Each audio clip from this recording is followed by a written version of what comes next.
Searching for the road to the way back. We don't know our father's going way back. Do you know it? Do you know it? Oh yeah, oh yeah. We the chosen people, you say no way. Your enemies been teaching you the wrong way. Do you know it? Do you know it? Oh yeah, yeah. It's the simple things in life, like learning love again. It's the simple things in life, like finding where it all began. Oh. Do you know your history? Yeah.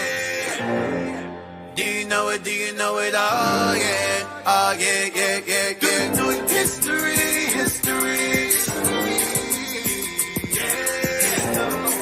Do you know it? Do you know it? Oh yeah.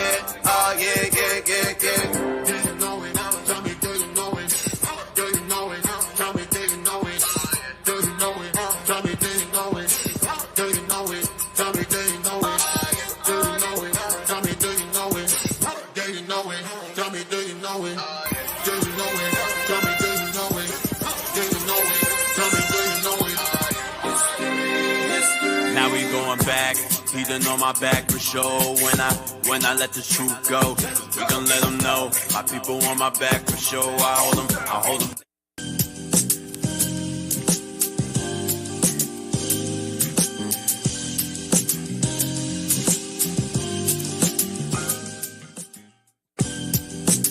Hey, we're back. Welcome to the show. If you're on, welcome back. Set some things up real fast before we start. I had a lot of books. The brothers had the copy, so thank you for bearing with us. We're just gonna jump right into it. This is the slave ships. I almost forgot. We gotta build the slave ships. I'm sorry, I'm anxious. You are now tuned into our Hidden History Radio Show. Yeah, so we're gonna deal with the slave ships. I didn't get a chance to touch on it last time. Hopefully I get a chance to touch on it this time. So let's jump into the book, Slavery in the Arab World. I want that book, Slavery in the Arab World, because that book holds a lot of stuff. I want page 2. We're going to read page 2 to 4. Thank you, Manny. All right, page 2 to 4. Murray Gordon.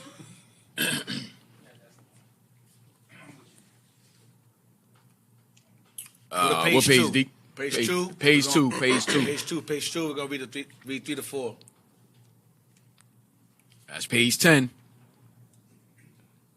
Please tell me I have page 2.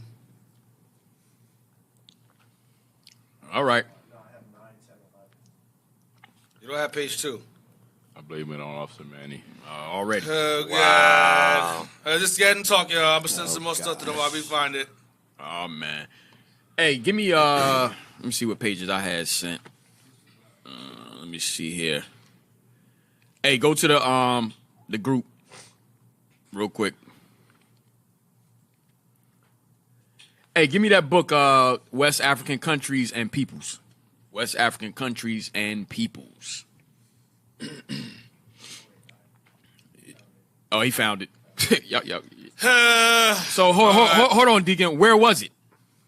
Why? How come it's not with the rest of the pages? Why is it out of order? What's going on? We got it from the old class. That's why. Oh, so y'all had it before? Yeah, I sent them before. I bought the book here before. I had them copy all the pages out of it, so I don't got to keep bringing the book back over and over and over again.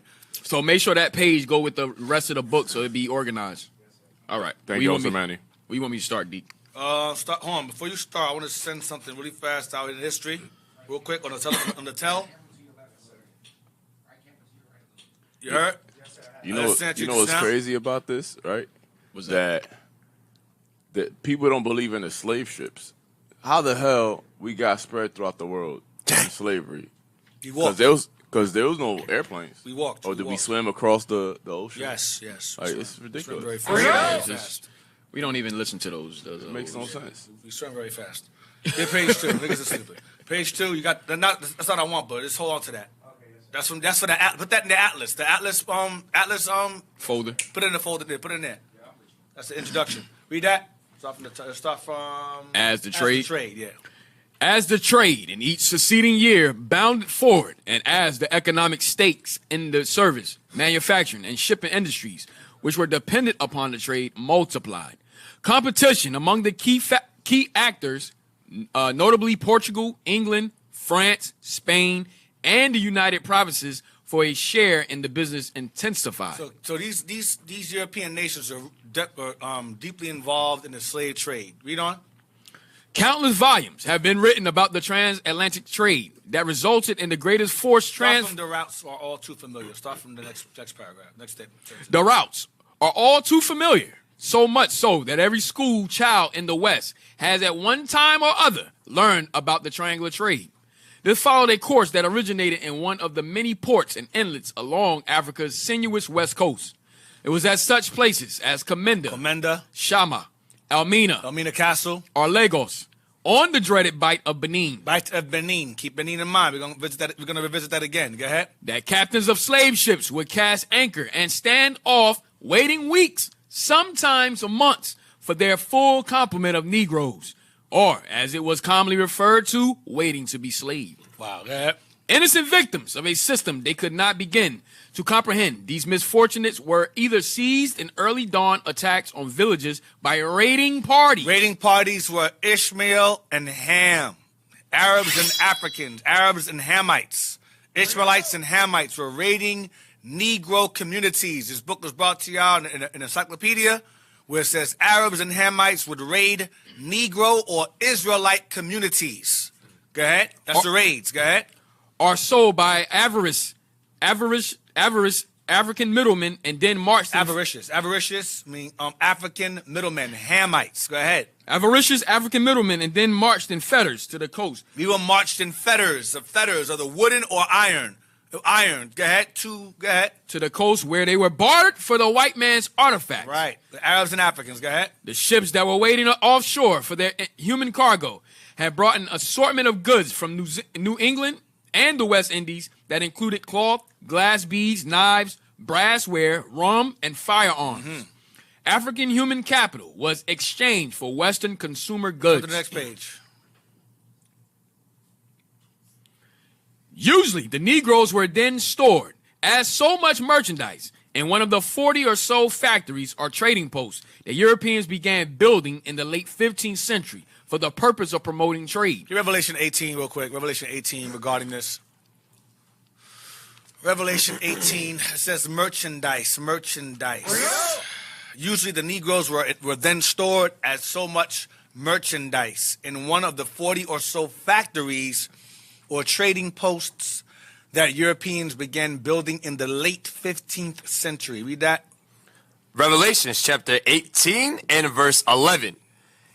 And the merchants of the earth merchants of the earth are the nations you read earlier. England, Spain, Portugal, France, Denmark, Arabs, Hamites. These are merchants of the earth. Go ahead. And the merchants of the earth shall weep and mourn over her. Because the her is Babylon the Great, which we know of today as the United States of America, is Babylon the Great. When America is in flames, on fire, nuclear fire, go ahead.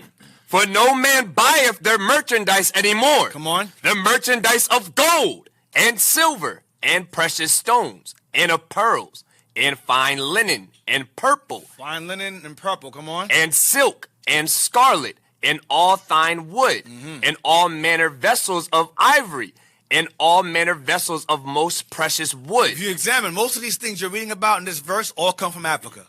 They're highly abundant and heavily sourced out of Africa.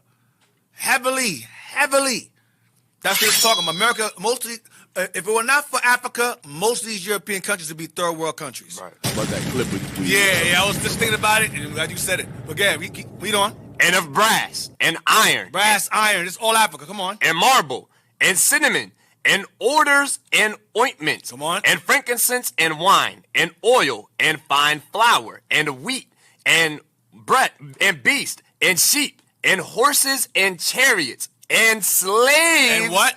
And slaves. And slaves. And souls of men. Slaves and souls of men. Slave. It probably won't deal with the slaves. Slaves and the souls of men. Now, the souls of men is a heavy verse. That part alone is spiritual in itself. The souls of men is here as well. Damn demons and all kind of wickedness. But the slaves part, the slaves, they bought most of these things you read about that are merchandise or trade all come out of Africa, including us. We were the merchandise. It says here, we are the merchandise, are so much merchandise. It says usually the Negroes were then stored as so much merchandise. We were merchandise. We were the stocks. We were the bonds. All the old money that these guys possess, these rich families, wealthy, not even rich, I'm sorry, that's the understatement.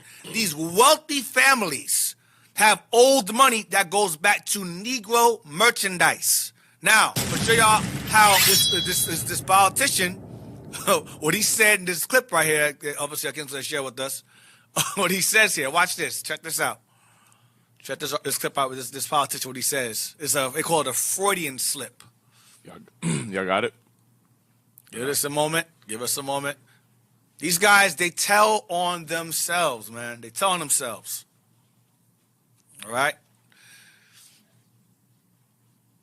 So, you ain't got it yet? It's on the Telegram group. So, like I said before, these countries, whether it be the Arabs, the East Indians, Iran, Iraq, these guys profit off our slavery. Go ahead. Play the clip. Yes, come on. Bring American capital and expertise and standards to Africa so that we can keep exploiting. Wow. We can keep exploiting. We can keep exploiting. Go ahead. So that we can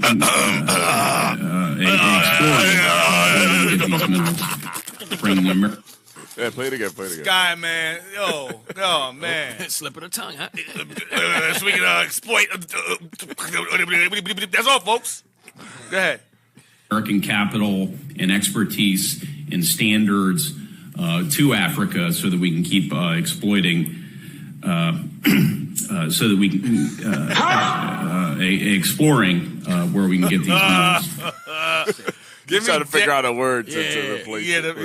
Yeah. So that was a U.S. senator, by the way. That was a U.S. senator. Give me Daniel 11:32, man.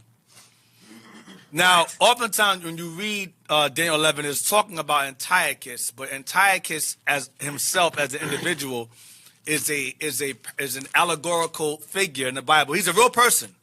But him particularly, the Most High uses as a symbol or an allegory for the behavior and the actions of Edom as a whole and what they do. The things that he did to our people during the time of the Greeks is what Esau did to our people throughout the time he came into power. Okay? Antiochus was the worst. Read that, Daniel 11, verse 30. What did I say? 30? You said 32? 32. Read that, yes. Daniel, chapter 11 and verse 32. Regarding the exploiting. And such as do wickedly against the covenant shall he corrupt by flatteries. Corrupt by flatteries goes into bribery, money, extortion, flatteries. Go ahead. But the people that do know their God The righteous Israel, go ahead. shall be strong. To fight against them. Come on. And do exploits. And do exploits. That's the one. That's the one I want. Give me 28. Go to verse 28. 28. Verse 28. 28, yeah. 28. Then shall he return into his land with great riches. Right, that's Antiochus. Go ahead. And his heart shall be against the holy covenant. Against our people. Go ahead. And he shall do exploits. And he shall do. Go ahead. And return to his own land. That's what Edom does. They do exploits. They exploit Africa and return back to Europe and take the resources back to their land. That's what they do. That's what the Antiochus did with us. They did it to Africa. France did it. Spain did it. Portugal does it. America does it. All the European nations. Russia's doing it now. China's doing it now. This is what they do. They'll come into Africa, make deals, quote unquote deals, and do exploits and return back to their land with our resources. Revelation 18. This is what they do. Day, that's your Berlin Conference. Yeah, Berlin Conference. They all came together and took different portions of Africa. All right, like Britain took Nigeria, France took Mali. So yeah, the Portuguese took there you go. The Portuguese took Santa May, Angola, stuff like that. So then they came to the Americas and they took North America, they took South America, Central America, they took Canada, whatever part that is, North America really, took Canada, whatever. Then they went to Israel and said, we're gonna take this portion from the Arabs, we're gonna take that portion. It's the same thing, man. Balfour Declaration. That's Balfour Declaration. That's what it is for Israel, and Berlin Conference is Africa. This is what they do. The exploits. Daniel 11:14. Yes. I got it for you. Yeah, go ahead. Verse 39. Thus shall he do in the most strongholds with a strange God, whom he shall acknowledge and increase with glory, and he shall cause them to rule over many, and shall divide the land for gain. Right. Divide the land for gains going into Africa and the Americas too. And Israel too. They divide the land for gain. This is what they do. Anywhere Israel was, they take it and divide it for gain. Anywhere we were, they take it and divide it for gain. South Africa, divided for gain. Israel, divided for gain. America, divided for gain. Because they know wherever our people are, God is there. Right. And if our people are there and God is there, there's wealth there, blessings there. Blessings that we're unaware of because we're in our ignorance, we're in our sin. We don't know. But wherever Israel is found, God will bless us. The land is plentiful, it's fruitful. Even in our sin, the Most High said, okay, yeah, give him rain, give him fresh crops. Wherever you find us, you'll find blessings of the heaven, blessings of the earth, wherever we are located. Except Israel. Israel's desolate. It's outside of that. They're gonna take resources somewhere Israel is and fly it into Israel because that land is dead. Hey, all right. Hey, Deke, that's another reason why Jeremiah 50:33 says they refuse to let them go. Yes, that's exactly why. Like you had Marcus Garvey, because you hear today white people always saying, "Well, if you don't like what's going on in America, go back to Africa." Mm-hmm. But Marcus Garvey tried that. Yep. And they refused to let us go. Yeah, for that reason. Where we going to next? We don't go back to the book. Page, you're at the most famous. Yes, sir. The most famous and enduring of these trading posts was Elmina, the mine, which King John II of Portugal ordered, built in 1482. So King John II of Portugal was the one that expelled the Jews. He's one of them that expelled the Jews. Okay, this is he was ordered to build this Elmina castle in 1492. In 1492. Remember, the expulsion took place about maybe, I think, 10 years before. No. Yeah, 10 years after. 10 years after this. Yeah, go ahead. I mean, there was always expulsions, but the main one that we know of is 1492. Yeah, yes.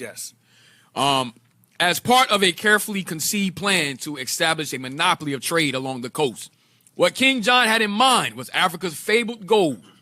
Elmina, located along Ghana's coast, proved no disappointment and for a while yielded the expected bonanza. Trade in gold and ivory, the principal exports from Elmina in the early days, soon gave way to traffic in slaves.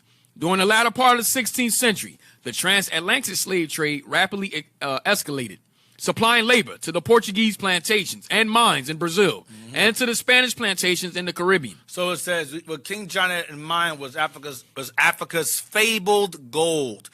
Revelation 18, I'm telling you. Fabled Elmina, located along the Ghana's coast, proved no disappointment for a while, yielded the expected bonanza of what? Resources.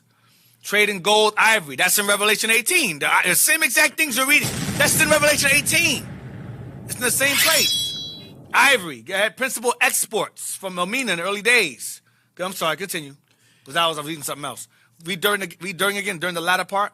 During the latter part of the 16th century, the transatlantic slave trade rapidly escalated, supplying labor to the Portuguese plantations. They were the first of the Europeans to start it off in Africa. Go ahead, set foot there. Go ahead. And mines in Brazil. They got to Brazil. And to the Spanish plantations in the Caribbean. Now, keep Brazil in mind because Brazil is very important regarding these Portuguese plantations in Brazil. I'm going to show you who the people were. Go ahead. It was in the dreary dungeon of Elmina and similar factories where the captive Negroes were kept until a slaver from across the ocean appeared on the scene. Mm-hmm. The great majority resignedly accepted their uncertain fate. Those who refused to submit were placed in a tiny, dark cell. Damn, the hole. Go ahead. Without food or drink. Each succeeding day, their defiant shouts, which pierced the quiet of the courtyard, became weaker until death spared them from a life of ignominy and the overseer's whip. After the terms of sale were negotiated, the purchased slaves were branded and then taken to one of the off-line ships, which would transport them across the Atlantic. Those who survived the approximately 12-week trip across the often storm-swept Atlantic 3 months. Go ahead. Were again sold to toil forever as slaves in the plantations of the sugar islands that dotted the Caribbean or in the cotton fields of the southern states of the United States, where the system of slavery held sway. Next page. Page is this? 3. Go to page 4. Come on. You want that bottom paragraph? I want the, yeah, what there. Yep. Yet, centuries before, the first ship flying the flag of a European country slipped out from one of the numerous inlets along Africa's west coast, laden with human cargo. The peoples of North Africa, Arabia, and the Persian Gulf were forcibly transferring large numbers of blacks down the Nile to Egypt and across the network of the vast Saharan Go to trade. the top of the page. Okay, go down. It says, yet centuries before, the first ship flying the flag of European country slipped out from one of the numerous inlets of Africa's west coast. This is as the peoples of North Africa, Arabia, and the Persian Gulf were transferring large numbers of blacks. So the people of North Africa, Arabia, and the Persian Gulf, who was this doing this? This is Ishmael and Elam doing this. And Ham. North Africa, Arabia, and the Persian Gulf, they were forcibly transferring our people who lived in these areas. When we fled from Spanish Inquisition, we fled from Spain and Portugal, we fled into West Africa. And we ran into the hands of the Arabs that were there, or we ran into the hands of the Hamites that were there. And they enslaved us. So while we're in chains under them, the Portuguese came into Africa, began to colonize and take parts of Africa for themselves, came across this cargo and said, hey, you guys in the trade? Ham and Ishmael was like, hell yeah, you want to trade. And that's how trade began. And they began to do what? It says the peoples of North Africa, Arabia, and Persian Gulf were forcibly transferring the large numbers of blacks down the what? The large number of blacks down the Nile. Down the Nile. Down the Nile. Because Israel lived along the Nile. We lived along the Nile. It's Zephaniah 3 and 10.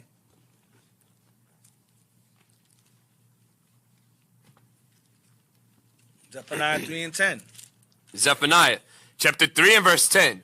From beyond the rivers of Ethiopia. The rivers is the same thing as the lake. The rivers, go ahead. From beyond the rivers of Ethiopia, my suppliants, even the daughter of my dispersed, shall bring mine offering. The rivers of Ethiopia is the Nile, the white Nile into the blue Nile. That is the rivers it's talking about, the Nile. Go back. So Israel's all along this river, always. Go back. Go ahead. To Egypt. To Egypt. Go ahead. And across the network of the vast Saharan trade routes. And against the network of the vast Saharan trade routes. Saharan slave trade routes. Go ahead. From West and Central Africa to the countries of the Maghreb. The Maghreb is Northwest Africa. That's what that is. Go ahead. And decades after the last slave ship sailed westward to the Americas and the West Indies. So decades after the last slave ship, because remember slavery was abolished, sailed westward to the Americas and West Indies. Go ahead. Where slavery had been abolished. Go ahead. Where slavery had been abolished by the early 1870s. Watch this. Arab dhows. Arab dhows. Arab dhows. Those are Arab slave ships. For you idiots that are saying slave ships did not exist. You had slaves being shipped to the West. After the slave trade was abolished, you had slave ships shipping us over to the East, the other side of the world. Unspoken of slave trade, the Indian Ocean or Trans-Pacific slave trade. Go ahead. Were furtively moving out of Zanzibar, Mombasa, and other East African ports. Other East African ports. What ports? Slave ports. Slave docks where they had dhows. The Arabs had us all packed in little ships in the bottom, just like Esau did. I'm going to show you. I got descriptions. Go ahead. following the familiar Indian Ocean routes. Indian Ocean trade. Go ahead. For the consignment of ebony. They didn't call us slaves. They called us ebony because it was outlawed. The British outlawed slavery. The Americans outlawed slavery, so they had to hide it. It was a covert slave trade going on. They said, we're going to ship the ivory across the ocean. I mean, the ebony. Ebony mean black. Across the ocean. They called us ebony. That was the term for us. Read on. The masters of these fast lateen-rigged ships, which were methodically packed in sardine-like fashion. Stop. They were methodically packed in sardine-like fashion with men, women, and children. Like the same ones brought across the Atlantic Ocean, we were packed the same way in the Indian Ocean or Pacific Ocean. That's what y'all don't understand. You Negroes talk about the slave trade never exist, the slave ships don't exist. Y'all are some kind of retard. Something wrong with you. You are ashamed of your culture. Read on. Maneuvered skillfully in evading the small force of British sloops. Why? Because the British were the first ones to abolish slavery, and America followed soon after. Then Brazil. So when the Arabs were shipping us off as slavery, the British Navy would sail across the same ocean, because they gained power over that, or dominion over that sea, and they would intercept these ships and find us on the ships in the bottom and arrest the slave owners or traders. That's what they were doing. It says the British sloops. Go ahead. Charged with an impossible mission of interdicting this illicit trade. Because there was illicit traffic, because it was illegal by this time. It's the late 1800s. Go ahead.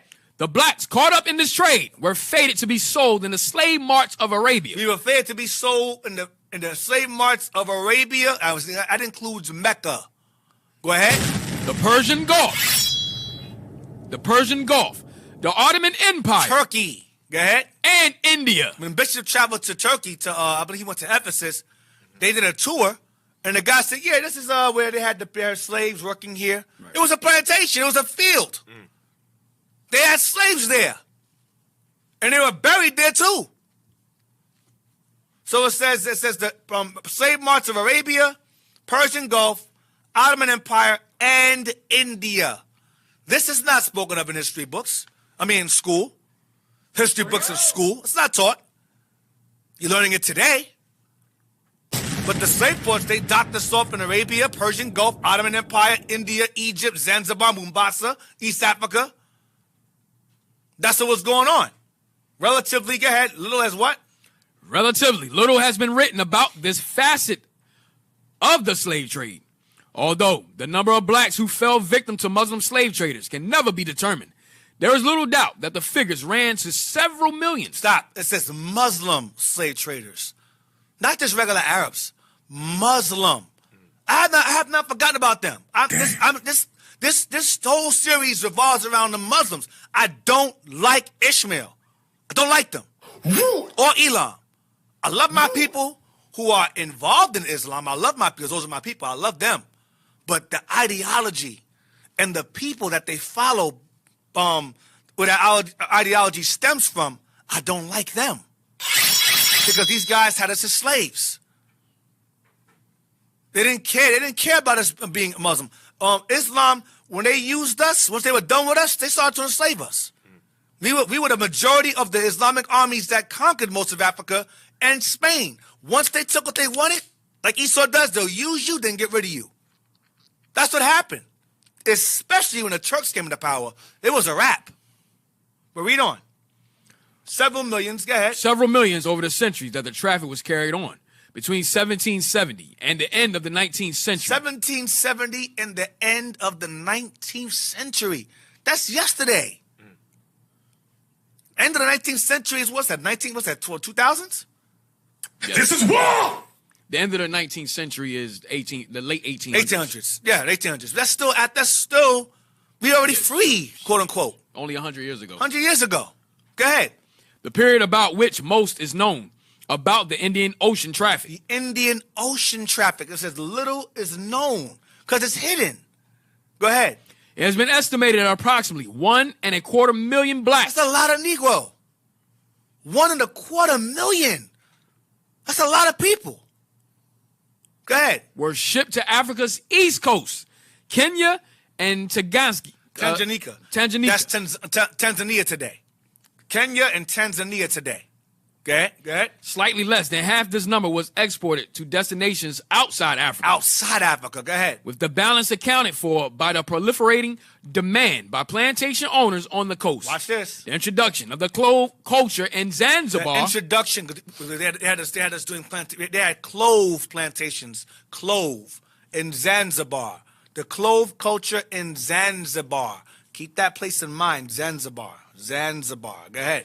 By Omani Arabs in the early part of the 19th century, transformed the island into a major importer of slaves. Zanzibar was a heavy slave port. And a lot of the ships or dhows came from there, from which the British would always intercept to stop them from selling us across that ocean. It didn't stop. It's still going on today. It hasn't changed. It's just more covert. Go ahead. As this market grew in importance and with demand for slaves from the more traditional markets in the Muslim world, continuing undiminished. In the Muslim world, bro. Come on, man. Go ahead. The East Coast and its vast hinterland took on an even greater importance as a source for slaves. Come on. So thoroughly were many parts of the region combed by Arab slavers. So thoroughly were the many parts of the region of the East Coast of Africa combed. I mean, they weren't just grabbing up any people from Africa. They were grabbing particular people out of Africa. Because when you comb, you're trying to get certain things out of it. Go ahead. By Arab slavers. Arab slavers. Go ahead. Watch this. That whole areas were depopulated. Whole areas were depopulated. And no one was left. Like Lamb. They took all of us. They took all of us out of there. That's why in the map it says once a Jewish colony. But they took everyone out of there. This is war. Everyone out of there. Go ahead. Africa was exporting its human capital through other routes as well. Uncounted thousands were shipped across the Sahara to Barbary. To West Africa, go ahead. From Sahara from the desert to Barbary, go ahead. Down the Nile to Egypt. And from ports on the Red Sea to Arabia. Many were sold as slaves. But how ironic is it that Israel escaped slavery through the Red Sea, and now we end up being sold in slavery throughout the Red Sea? The Most High, man, he is a very, very sarcastic God. You want to play with me? Okay, I delivered you through the Red Sea. I'm going to deliver your ass back and save you through the Red Sea. How you like that? The Most High don't play, bro. He don't play. Go ahead. Many were sold as slaves in these countries, and untold others were resold to traders who transported them to Turkey. Now we both as Afro-Turks. Syria. Afro-Syrians. The Persian Gulf region. Go ahead. And as far east as India. As far east as India. Go ahead. In light of this, it is puzzling. That be your CDs. That be your Dalits. That's what that's talking about. Go ahead. In light of this, it is puzzling indeed that the Muslim-dominated slave trade has been shunted off into an obscure corner of historiography. Hidden. Secretly. Go ahead. This dimension of the slave trade, it is worth noting, is not unique in the relative neglect it has suffered from at the hands of Western historians. Western historians won't touch it. They hide it. Go ahead. There's been a similar tendency to gloss over the widespread practice of slavery and the extensive traffic in slaves that were carried on in Africa itself. They're hiding it. They hide it on purpose. Now, give me the maps for the same book. There should be maps from this book I told you to get. I'm going to show y'all. It's maps. Right in the beginning of the book.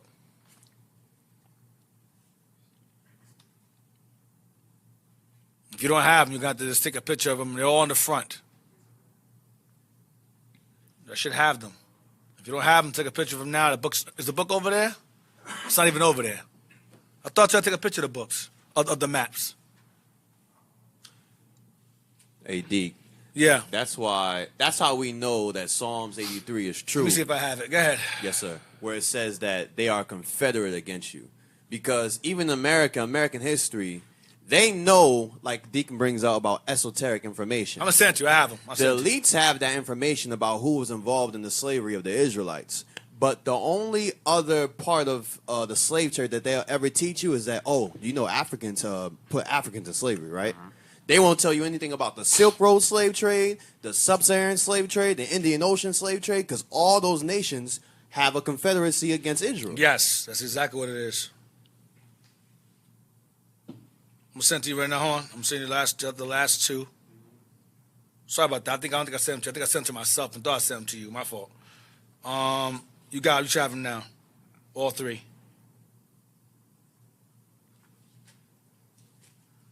All right.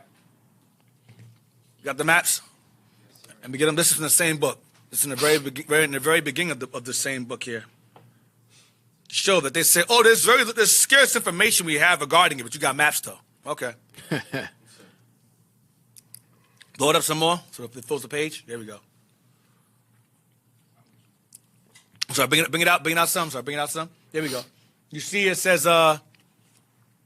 you got Timbuktu right there. Remember the old map, it was Yehuda right above that. Yehuda's right there. Right. So these dots here are markets, slave markets. Right near Timbuktu is. You got all the black dots are slave markets. Principal ones. And then you got caravan towns or camps. But the main one you want to focus on is the black dots. And you see slave caravan routes. These black lines are all slave routes out of Morocco. This is wherever Israel was. Number says that they combed. So if you see these reports here, Timbuktu, Mogador, Tangier, Morocco, that's the Maghreb. Algeria, you got Tunisia, Tripolitania, which is Carthage pretty much, Fezzan, Kanem, see, go down to Kanem right there, Kanem, that's Kanem Bornu Empire, it was an empire, they destroyed it. You got, go to Darfur, there's a post, you got Zubar, go over, you got Abyssinia, a slave port there, Hausa, there. Not Somalia, because that's Ham, really. Go up, you got Oman to the right. Yep, Yemen. Okay, you have Baghdad. Look at Baghdad. Go up to the top. Baghdad, you're there too. Your Mediterranean. Going up North African trade routes. What else you got here? Go down to Congo, to the bottom. Congo, to the bottom, right there. Congo, right there, where the bulk of us are sold from. So I'm just showing you guys that they have maps. Now, how do they get these maps? Because they found the documents. They try to play it off. Oh, this scarce information regarding. No, it's not. Where do you find these maps from? Stop doing that. They have everything. They just want to convince you there's not, because if they reveal everything, it'll show how many millions of us they had. They try to buffer it. Oh, it's scarce. Maybe a few thousand here. No, it was millions. Millions of us sold off. Go to this next map here. You got the slave traffic in the Atlantic and Indian Oceans. You know about the Atlantic. Oh, it's transatlantic, triangular. We all know that. Mm-hmm. But not the Indian one. Not the Trans-Pacific one. That they're not going to reveal to you. But we're going to reveal to y'all today. That's right. Out in history, we're going to bring it out. This is going to be the place where you're going to find history that you never learned before in school. Yeah. All right? So you have Indian Ocean. Let me see, go to the bottom so I can see what I'm looking at. Go to the bottom part. No. Right, let me see. Yeah, it says exports of cheap European food products. So those are the black lines there. We don't care about that. We want the dotted lines, slave routes. So you got Brazil. So you got Mozambique to Brazil. So go to Mozambique. It took us from Brazil. So a lot of our people who are taken from the Southeast Africa were brought to Brazil. I didn't know that. I thought most of us was in Angola were brought to Brazil. Nope. Yeah. Mozambique. You have you got Pemba to Bombay in India. So Pemba, so back and forth. 2 hours going Goa, Arabia. Then you have L'Île de France. It's an island of some kind. Madagascar. Yeah, okay. Come from there as well. From there, you go over to the left. Go up top. Oh yeah, here we go. Yeah, okay. You got Spain. Lisbon, keep that in mind. Lisbon, France, Nantes. It's not Nantes, it's Nantes. It's pronounced Nantes. It's France. Nantes. Nantes. Nantes is pronounced Nantes. Nantes. You have Denmark. No. Those are European goods. But it's slaves too. I ain't falling for that. Oh, Lisbon was a big port. Yeah, Lisbon's huge. Port. We got the atlas on that. Port, Lisbon. You got Nantes. Going back and forth, you have what else? Sierra Leone, go to the bottom. Ivory Coast, Gold Coast, Slave Coast, obviously. Let's go to Slave Coast. Okay? And you see a black line, Senegal to Gold Coast. That's not European cheap goods there. You see how the black line says, it's cheap European goods. From Senegal to Slave Coast, it's selling European goods? Come on, stop. No. It's European goods being sold in exchange for slaves. So these black lines and dotted lines are all the same thing. There's no differentiation. Hey, Deacon, when you go back to remember Mozambique, that was us there, the Zulus, Bantus, so forth, and they were calling us Kafirs around that area. Yes. And Mozambique, the Portuguese was trading there too, and they took Yasuke. They took Yasuke from Mozambique. Yeah, to Japan. Mm-hmm. Okay, and I think he had a stop in India. One of the books, he had a stop in India, and then he went from India to Japan. Yeah, there's a book that I have where it says that they grabbed we're gonna get to that. We're not now, but it mentions that they bought a bunch of black slaves from Japan. Not just Yasuke. He wasn't only one. Right. He was the notable one. Yeah, he's the most. They brought many of us to Japan. Many of us are samurai, not just one. They just put him out there. Okay, we'll give you one nigger. That's it. We'll give you one nigger. That's it. Then get out of here. They had many of us. You had from Cameroon to Mexico. No, Mexicans aren't our people. Those are heathens. Y'all niggas are stupid. They brought us over to Mexico. They brought us over to Cuba. They brought us over to Haiti. Gabon. Remember Gabon? Gabon. Jasper Younger. Jasper Younger, he was Gabonese. He was brought over to Mexico and held one of the first slave black revolts over there and established a black town of freedom over there. Jasper Younger is his name. Look him up. Fact check me. Jasper Younger. You got a statue of him over there. With a shell in his hand and he's big black dude, woolly hair. You can't mistake him. He ain't white for nothing. I guarantee you in 20 years he'll be Caucasian. 20 years. Niggas don't read nothing. Now go to the next map. I'll give you 3 maps. Next one. Is this the newest one here? Yeah, when we get the other one. Last one. It's that worldwide one we usually use too. Yeah, the one that Bishop showed, right? Yeah, that's a good one too. We can use that. Do we have it? Yeah, we should have it. Yeah, we have it. That's in the group. I blow it up. Let me see that. The one with the thick black lines. The one we have at the bottom we have already. Yes, that's how it's made in the book, but I took a picture of it. It's sideways. Turn it around. Go to the other one. Well, you know that's good. This let me see. Zoom in some more. Yeah, move this page out. It's not important. There we go. Yeah. Okay, so go down to what it says. It says sea routes, land routes, Mafia Island, Pemba Island, Pat Island, Kilauea. So Swahili slave assembly ports. Well, damn. Swahili will go into that goes into like that's the language. The language, but that's like Kenya, Malawi, Zambia. That's like Swahili. Okay, so go up. Kenya, yes. Go up. So Lake Tanganyika is Lake Tanzania today. Same place. So you have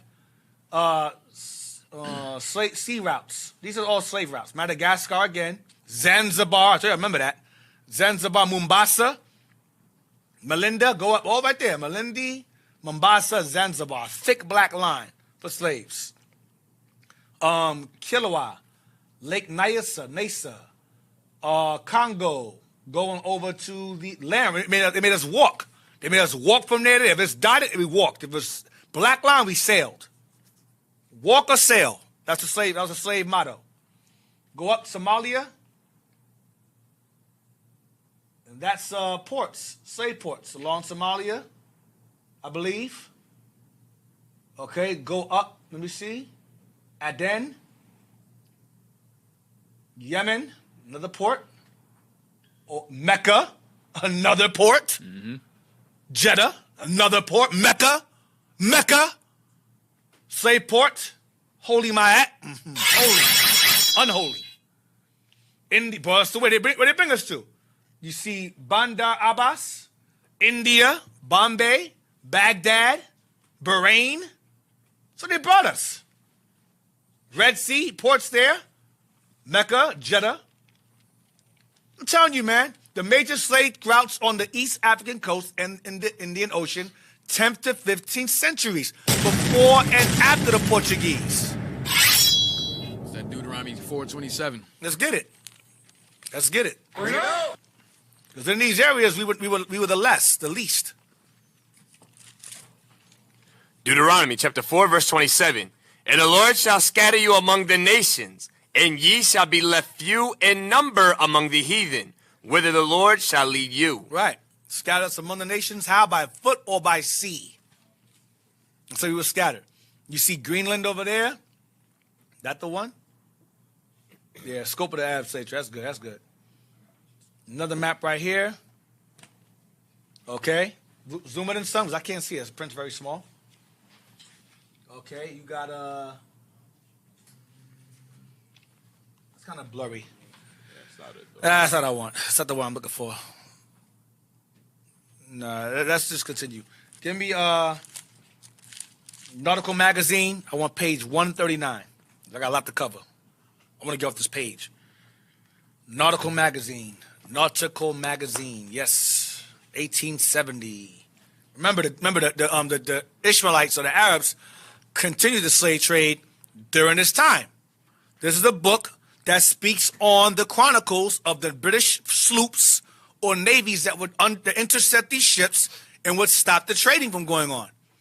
Now, has it stopped completely? No, it's still happening today. And the EU knows about it. They've been investigating it since 2017. It ain't going to stop. It's never going to stop until the Lord comes. And the Lord destroys these people. Page 139. Just read the highlighter parts. I got a lot to go. A brief account of slavery as it is carried on in this part of the world may be acceptable before entering into the medical details of the subject. The medical details of the subject is us. Go ahead. At present, the principal actors in this traffic. At present, because this book was 1870. At present, during the time this book was being put together, go ahead. Are Arabs from the Persian Gulf. Remember I read that earlier, Persian Gulf. This is a different book. This is called cross-referencing. All these books intersect each other, all of them. Persian Gulf, go ahead. Who being too lazy and indolent to grow their own corn, make their own clothes, or in fact do anything whatever for themselves, which they can't avoid. These Arabs are lazy. They had us do everything for them. White folks too, you niggas are lazy. No, y'all lazy. Right. We built your damn economy. Y'all lazy. Go ahead. Have from time immemorial been slave owners. They have the Arabs from time immemorial, from the time of Joseph all the way till now, have been involved in the slave trade. Always. Go ahead. These generally leave the Persian Gulf in dhows. In what? In dhows. Dhows. That's the last book. In dhows. They had us in sardine-like positions, men, women, and children. Dhows. Slaves, Arab slave ships. For you dummies out there that deny slave ships. Go ahead. Early in the year and make for Zanzibar. How the hell did Yasser get to Japan? Right. How'd he get there?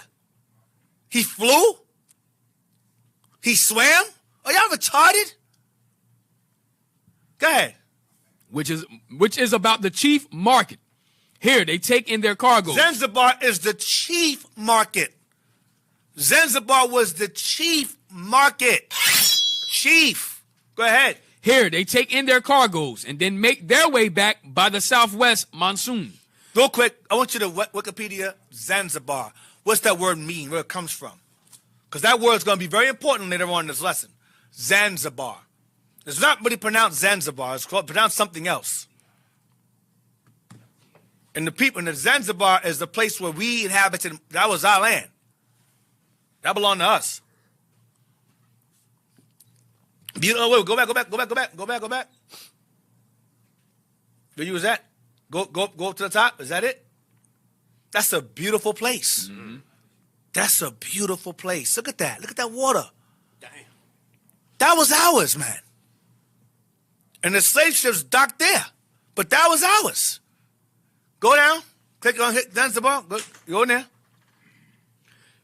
Zanzibar is an insular semi-autonomous region which united with Tanzania. Yeah, Tanzania. So Zanzibar, Tanzania is pretty much attached. Yeah.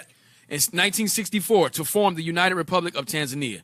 It is an archipelago in the Indian Ocean. Go down. Archipelago. Yeah, archipelago. I want the etymology of the word. Go down. Where the word comes from. Go down. Etymology, right there. Read that. The word Zanzibar comes from Arabic. Stop. Came from Arabic, sorry. The word Zanzibar came from Arabic. Came from the Arabic Zanzibar. Zanzibar. It's not Zanzibar, it's English. Zanzibar. The Arabs gave it that name. Why? Read on. Which is in turn from Persian, a compound of Zang. Persian is Zanzibar. It's Zang. It's Zanzibar or Zanzibar. Go ahead. Black. It means what? Black. Go ahead. The sea of... Bar is what? The Sea of Zanj... Oh, black plus bar, coast. Black coast.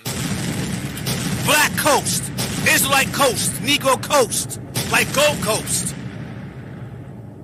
Same thing. Black coast. Zanj means black. And bar is coast. Black coast. That's what it means. Read on. The Sea of Zanj. The Sea of the Blacks. Go ahead. The name is one of several toponyms sharing similar etymologies. Watch this. Ultimately meaning land of the blacks. That's what Zanzibar is part of. Land of the blacks. That was our land. That was our land. It belonged to us. The island was ours. Go ahead. Or similar meanings in reference to the dark skin of the inhabitants. Us. That was us. Same as Sudan. That's why it says that they would depopulate an entire area. They combed through Zanzibar and made it a slave port. That was our land. That was our island. We're gonna get it back too. And they get it back. And they take it for themselves, Deacon. Yeah. When America's destroyed, we won't need them beaches over there. We gonna have this water out. We saw our water picture earlier. That's our beach right there. We gonna be good. That's right. Let America's water burn. Let America be polluted with nukes and fire. Look here. We got pure fresh water in Africa. We good to go. Hey, go down real quick. Go down. Look, religion. 98% Islam because guess who? They took it over them. They moved in. Zanzibari. Yep. Hussein. Look at the president. Hussein. Minwil. Uthman. Uthman is Taman. That's Ottoman. Ottoman Masood Sharif. Dang. That's them Edom Arabs over there. Edom Arabs running the place. Edom Arabs, I call them. White Arabs. Now, like Muhammad was. Now, get me. Well, that's how he's described. That's how he was described, the white Arab. Go on. Continue. The supply of slaves is principally kept up from the interior of Africa. A strong chieftain conquers a weaker neighbor, takes his subject prisoners, and transport them to the markets along the coast. That's what they did with us. Go ahead. Where they are purchased by dealers. Generally Portuguese. Go ahead. Generally Arabs. Yes. Who in turn sell them to the northern Arabs in the season. The prisoners are generally utilized on their journey from the interior, being made to carry elephant tusk on their shoulders for the ivory market. Wow, man. What? That's Revelation 18, ivory, man. Go ahead.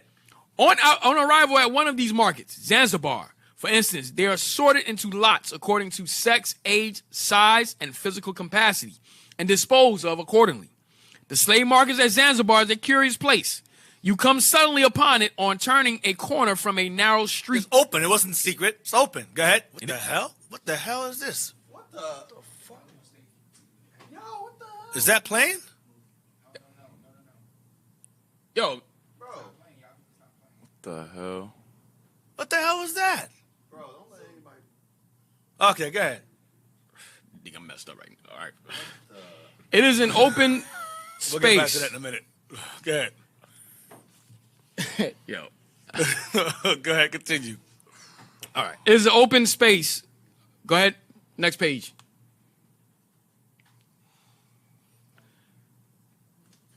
of about an acre in extent, and here the slaves are arranged in rows, old men by themselves, old women by themselves, young men, young women, children, male and female, all in separate lots, stand in rows, awaiting listlessly until some purchaser bids for them. The Arabs examine their purchase very critically, walking up and down the lines, looking at their eyes, ears, teeth, tongues, skin, etc., with a sort of professional minuteness. If they wish to examine a valuable purchase with more than ordinary care, they withdraw into a private enclosure set aside for the purpose.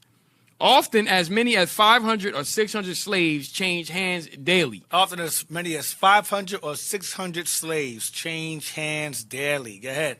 Many of them look jaded and tired after their long journey from the interior. They made us walk long walks from hundreds of miles. Go ahead. But as a rule, they have not been much pressed, and their condition is generally very favorable so far. Their miseries begin when they are packed in the dhows. Here we go. Their miseries begin when they are packed in the dhows. When they're packed in the dhows. Go ahead. Which are small vessels, averaging from 70 to 150 tons burthen, and carrying from 150 to 250 slaves. There's a sort of half... They carry 100 to 250 slaves per ship. That's a lot of bodies. Go ahead. There is a sort of half deck running round the dhow, below which the slaves are stowed in a sitting posture. A sardine, sitting, they make us sit down next to each other. Like the Atlantic slave trade. Go ahead. Each one closely squeezed between the legs of the slave behind. Yes. During the voyage, their diet consists of millet seed, pulp, and water. Their diet consists of millet seed, pulped and water. Go ahead. And this, coupled with their miserable condition on board the dhows, reduces them to a wretched plight in a few days. From that diet and how they're sitting. Go ahead. On one occasion, we capture a dhow containing is the British. On one occasion, we captured a dhow. We caught one. We intercepted a dhow. Go ahead. Containing what? Containing about 170 slaves. It contained 170 slaves, but it can hold 250. And it wasn't just one, it was many of them. Go ahead. Who had been 3 weeks on board. They were all reduced to mere skeletons, and in many instances could not totter on their cramped limbs. They couldn't walk because they were cramped up for sitting for so long, for 3 weeks straight. What's it called? Your muscle atrophy? Atrophy. Go ahead. Most of them had large, sluggish ulcers, chiefly on prominent parts, elbows, buttocks, and knees, from being so closely packed. It's like sardines. And they were all enveloped in their own excrets, their own shit. In their own feces. They were sitting in their own filth. Damn. 3 weeks straight, man. Giving them millet seed and water. Who survived off of that? Go ahead. Having to perform all demands of nature as they crouched, huddled together. Whatever they had to do. Menstrual blood, menstrual cycle, pee, vomit, dump. They're sitting in it. Same as the Atlantic slave trade. The slave ships never existed. Y'all guys are retarded, man. Bro, what are you talking about, man? Retarded. I'm going to mock you the entire time. I'm going to mock you this whole time. Because y'all are stupid as hell. Go ahead. Nearly all of them suffered from aggravated scabies, and many from large anthracis. A few had a species of lower fever, and some 2 or 3 suffered from acute pulmonary affections. Breathing issues from being packed in a room all day. They were regarded, however, by our officers as... No. I'm sorry. Pulmonary is bloody. They had like stuff in their lungs. Pulmonary. Lungs. Go ahead. Yeah, breathing issues. Go ahead. They were regarded, however, by our officers as rather better off than cargoes captured the year before, being free from cholera, smallpox, or other epidemic. The smell from a slave dhow, even at a mild distance... The smell from a slave dhow, even at what? Even at a mild distance, is very offensive. That's why they built the wall in Wall Street. Because when the ships came through in the Wall Street, the smell came into the town. They had to build a wall to block the smell from coming in. From the slave ships to docks, but they never existed, right? The slave ships never got there, so there was no reason to build a wall, right? Right. You stupid niggas. That make me sick. Your existence bothers me. Continue. And is, of course, very conclusive evidence as to the nature of her cargo before boarding, as the slaves cannot be seen, being below the gunwale. Our first procedure on getting them on board was to cleanse them, which was done by gently playing a hose over the whole mast. They were then dried and made as comfortable as the limited area of our deck would admit. This is the British. Go ahead. A very few days' treatment brought their sores into a healthy condition, and from crawling along the deck in a short time, they were able to walk and run. They had to learn to walk and run again from all that sitting they did. Go ahead. The horrors of an epidemic of choleric diarrhea. Whoa. We're going to slow this down here. The horrors of an epidemic of a choleric diarrhea. Watch this. Amongst upwards of 200 liberated slaves, crowded and huddled together on our small upper deck, are more easily imagined than described.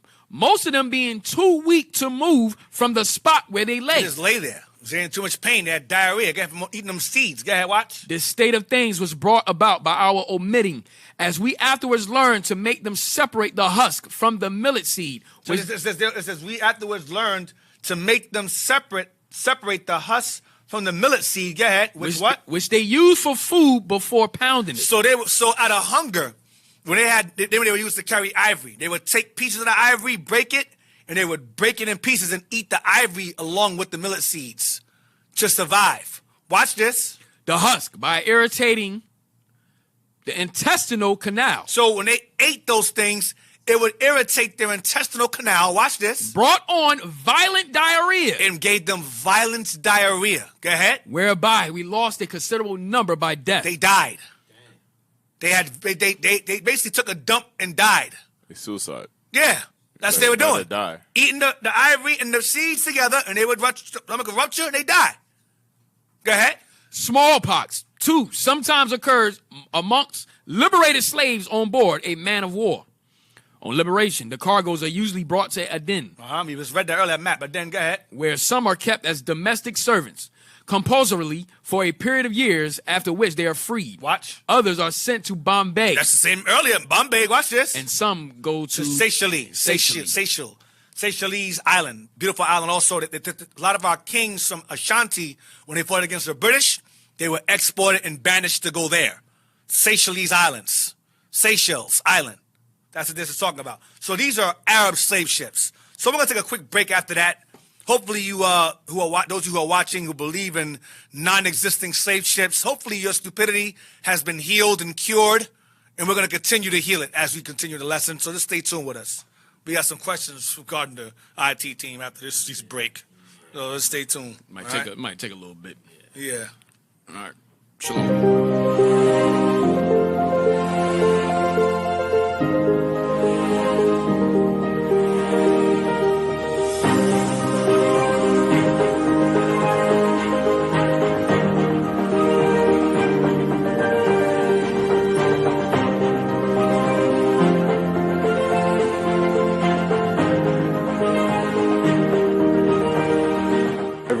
I go to, everyone's got their head down, they look lost and defeated. We need to regain our strength, and the strength is the Word of God, the Word of the Creator.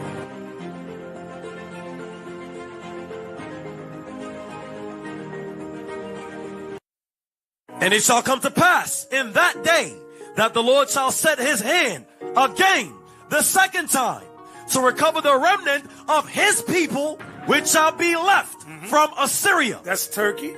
And from Egypt. And from Pathros. That's Sudan. And from Cush. That's Ethiopia. And from Elam. That's India. And from Shinar. That's Iraq.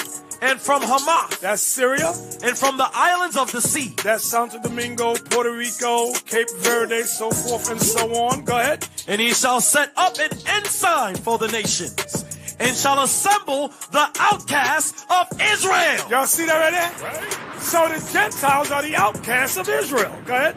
And gather together the dispersed of Judah from the four corners of the earth.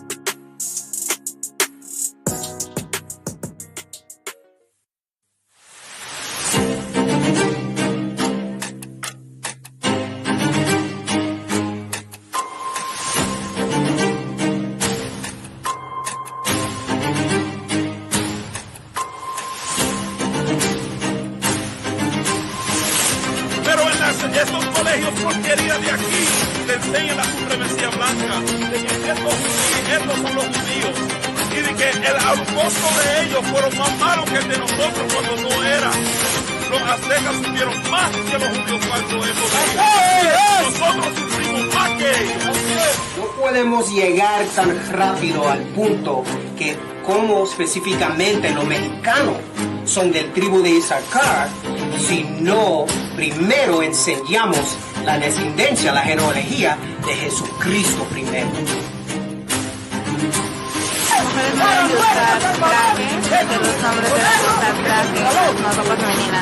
Sí, yo fui con un hombre afrodescendiente. ¿Qué aprendiste hoy del color de Cristo? ¿Quién es moreno? ¿Quién? Jesucristo es moreno. ¿Según qué? La Biblia. Es la santa y aquí todas vienen trabajadas. Que dicen que es protección. Ok. Entonces, ¿qué piensas sobre ese collar ahora?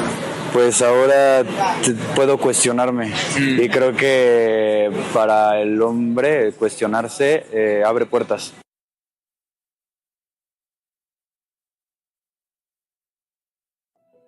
Titus chapter 2, verse 3 to 5. The aged women likewise, that they be in behavior as becometh holiness, not false accusers, not given to much wine, teachers of good things, that they may teach the young women to be sober, to love their husbands, to love their children, to be discreet, chaste, keepers at home, good, obedient to their own husbands, that the word of God be not blasphemed. I'm so glad to be here in this neighborhood and to be here for this outreach. I've learned some few things from you, which I'm very grateful for. How you guys go out to encourage people and teach people the word of God. It gives us that confidence, that there's hope and things can change. And you have also taught me how to teach your children at home, how to talk to your husband, how we were raised. It was all just amazing. And that is something I want to be doing to my kids going forward.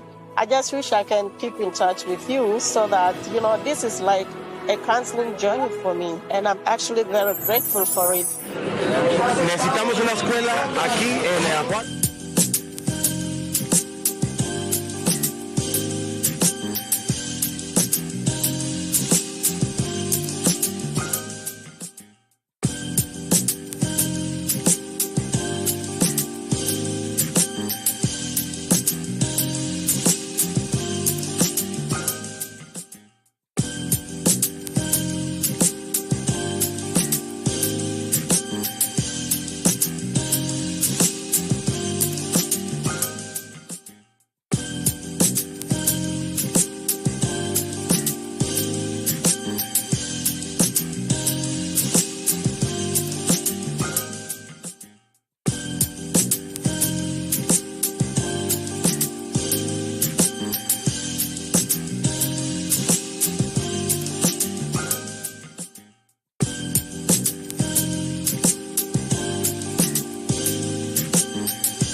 All right, we're back from the break. But excuse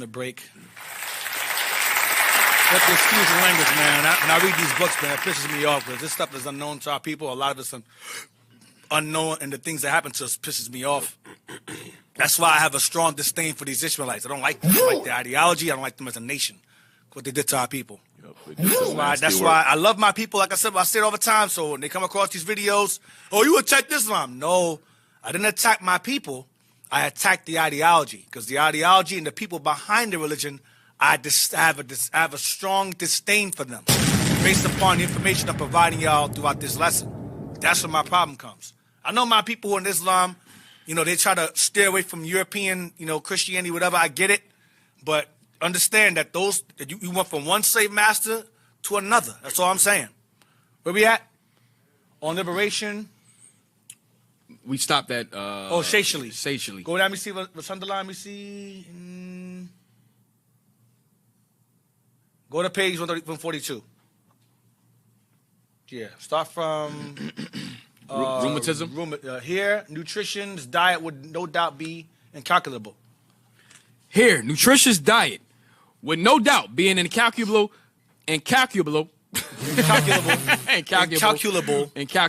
benefit. There you go. In influencing the subsequent effect of the disease. Right, we were getting sick. Go ahead. In Africa, disease. Go ahead. Rheumatism is frequent and it's probably the direct result of sleeping on deck. Rheumatism is the direct result of us sleeping on deck.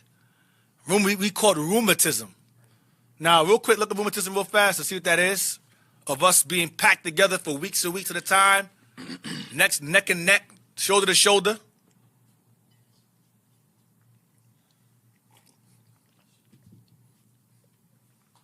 Read that, rheumatism. Rheumatism, any of various conditions characterized by inflammation or pain in muscles, joints, or fibrous tissue. That's the knees, elbows, joints. By our bones are swollen. Muscle inflammation from all that sitting for all that time. That's where it came from, rheumatism. And oftentimes when Esau would catch these things, you know what they would do? They would have our children lay under their feet because they believed that our skin would absorb all the rheumatism out their body into us. There's pictures of that, of a white dude sitting down in a rocking chair and a little black boy laying in front of the chair and his feet on top of him. Because they believed that our people had, they knew who we were. So they believed that by them putting their body on us, they would suck the rheumatism out of them and put it into us. Rheumatism. So go back. He's terrible, bro. Terrible. Go ahead. Indeed, it's crazy. I read where they also Esau, if they had an earache, they would use a sheep's wool, right? They use a sheep's wool to heal an earache. If they couldn't get a sheep wool, they would use our hair. Wow. To cure their earache. Wow. There you go, right there. That's it. He had rheumatism, so he would put his feet on a black boy. They believe they would suck the rheumatism out of him into the boy. That's these people. There's demons. Well, give me Isaiah real quick. That scripture, Isaiah. Yep. I'm gonna share. This is a scripture. Isaiah 51 and 2, 52. Yes. 51 and 23. The last verse. Yeah. Yep. Isaiah chapter 51 and verse 23. But I will put it into the hand of 22. Yes, sir. Verse 22. 20. Thy sons have fainted. They lie at the head of all the streets. This the ghetto, the hood. You find black folks at the head of the streets in the corner. Go ahead. As a wild bull in a net. They're violent. They're in gangs. They're fighting each other. They're destroying the community. Violent. Go ahead. They are full of the fury of the Lord. Go ahead. The rebuke of thy God. That's the curses. Go ahead. Therefore hear now this. Thou afflicted. We're the afflicted. And drunken. We're the ones who are drunk in philosophies, politics, gangs, religion. We're the ones that's drunk. Go ahead. But not with wine. But not with liquor, because we're drunk with everything else. Spiritually, we're drunk. Ideologically, we're drunk. Go ahead. Thus saith thy Lord, the Lord, and thy God that pleadeth the cause of his people. Behold, I have taken out of thine hand the cup of trembling. Right now we drink the cup of trembling. Judgment. Go ahead. Even the dregs of the cup of my fury. The dregs means the last, you drink water and there's something on the cup, bottom of the cup, the last drops, that's the dregs. God says you're going to drink all of it. Drink all of that. But in the end, the Most High says the nations are going to drink the same thing and double. Go ahead. Thou shalt no more drink it again. Come on. But I will put it into the hand of them that afflict thee. I'm going to put the harm upon you. I'm going to put the harm upon them I put upon you. Go ahead. Which have said to thy soul. Which said to our soul. Go ahead. What? Bow down. Bow down, nigga. Bow down. Come on. That we may go over. That we may bow down so I can step and walk all over you. Go ahead. And thou hast laid thy body as the ground. What do we do? Thou hast laid thy body as the ground. Get the image up there. We did what? And thou hast laid thy body as the ground. Laid our body as the ground. Come on. And as the street to them that went over. That's Edom. That's the Ishmaelites, the Arabs. That's the Sultans, Elam. That's them that went over. Ham. That's them that went over. That's what it's talking about. Go back to the book now. Lay your body as the ground. Rheumatism again? Rheumatism. It's frequent. Go ahead. Rheumatism is frequent and is probably the direct result of sleeping on deck, which practice is necessitated by the confined space and impure air below. That causes the pulmonary issues, the impure air below. Go ahead. In small ships during the hot weather. Why is the air impure? Because of the feces, the urine, the vomit, the menstrual smell. All that combined in a small space for weeks at a time. It's toxic. That's where it comes from. Go ahead. In conclusion, our sending out cruisers to suppress the traffic is believed by those well acquainted with the subject to be productive of some good and also of much evil. The close packing of cargoes, the avoidance of the shore during the voyage, and consequently the scanty supply of water and provisions allowed to the slaves has all arisen since we sent ships to suppress the slave trade. Formerly, all the owners found it to their advantage to keep their cargoes in good health during the voyage. They therefore ran more dhows. Okay? It says, normally all owners found it their advantage to keep their cargoes in good health during the voyage. Go ahead. And ran more dhows and crowded them less. Right, so they realized effectively to bring your cargo from one place to the other was to cram less of us in the ship. So if they cram less, they require more ships, more dhows. Rather than one dhow packing us full of slaves, let's just get more dhows and less on each ship. Go ahead. They also called into places along the coast as often as they required water and provisions. The result being that the slaves had a tolerably good time of it on board. Now, of course, they run great risk of capture by going inshore. And moreover, they find it pays better to crowd one large dhow densely. They find it better to just pack it full of slaves. Go ahead. Though they may lose half the cargo through death. Wow. Then to run the chance of shipping the same number comfortably in 2 or 3 vessels. Right. No doubt, a large number is liberated annually by the cruisers, but they are few in proportion to those annually transshipped. They can't catch them all. Read on. Moreover, it is a question whether the condition of the released is much better than that of those who continue in slavery. If one might judge from the demeanor of liberated slaves, I should be inclined to think that it is almost a matter of indifference to them, particularly as the Arab masters are reputed to treat them tolerably well when once they get them on shore. What he's saying is that the Negroes become Stockholm syndrome. They feel like, okay, you saved me, but I don't want to be saved. That's what he's saying. A lot of the slaves, when they got saved or saved from the Arab masters, the Arabs would treat them well when they got them off occasionally. And those who were treated well were like, oh, why'd you save me for? I'm good. I was good where I was going. That's what he's saying. It's slave mentality. Like Harriet Tubman said, I would have saved 1,000 more slaves if they knew they were slaves. Right. That's what he's saying right here. Some of them had Stockholm syndrome. Go ahead. In fact, their position as slaves is said to bear a fair comparison with the compulsory servitude which awaits them in the event of our capturing them. I have been informed by European residents at Zanzibar that all the miseries to which slaves on passage are now subjected are directly attributable to our well-meant but certainly misdirected efforts to suppress the trade. Formerly, they certainly misdirected efforts to suppress the trade. Formerly, they were conveyed leisurely to their destination. No overcrowding, no deficient diet, no want of water, simply because of their owners found it paid them better to keep their cargoes in health. So they realized how much people they lost. Okay, let's treat our slaves a bit better so we can profit from it more. Go ahead. Leaving out of the question any motives of humanity which may possibly have influenced them. Now, the reverse is the case. They find it pays better to make a swift passage, avoiding the shore. Avoiding the British. Go ahead. And reducing the number of dhows engaged in transport to a minimum. Hence the overcrowding and other evils. Right. So that's what's going on. So this is the history of the slave of the Arab slave ships that the British would intercept on the Indian Ocean for you simple Negroes out there that argue the slave trade. I don't know what's wrong with y'all, man. Y'all just slow and retarded. Now get me General History of Africa, Volume 5, page 51. General History of Africa. Had this book for a while. We used it numerous times. I don't mind saying it.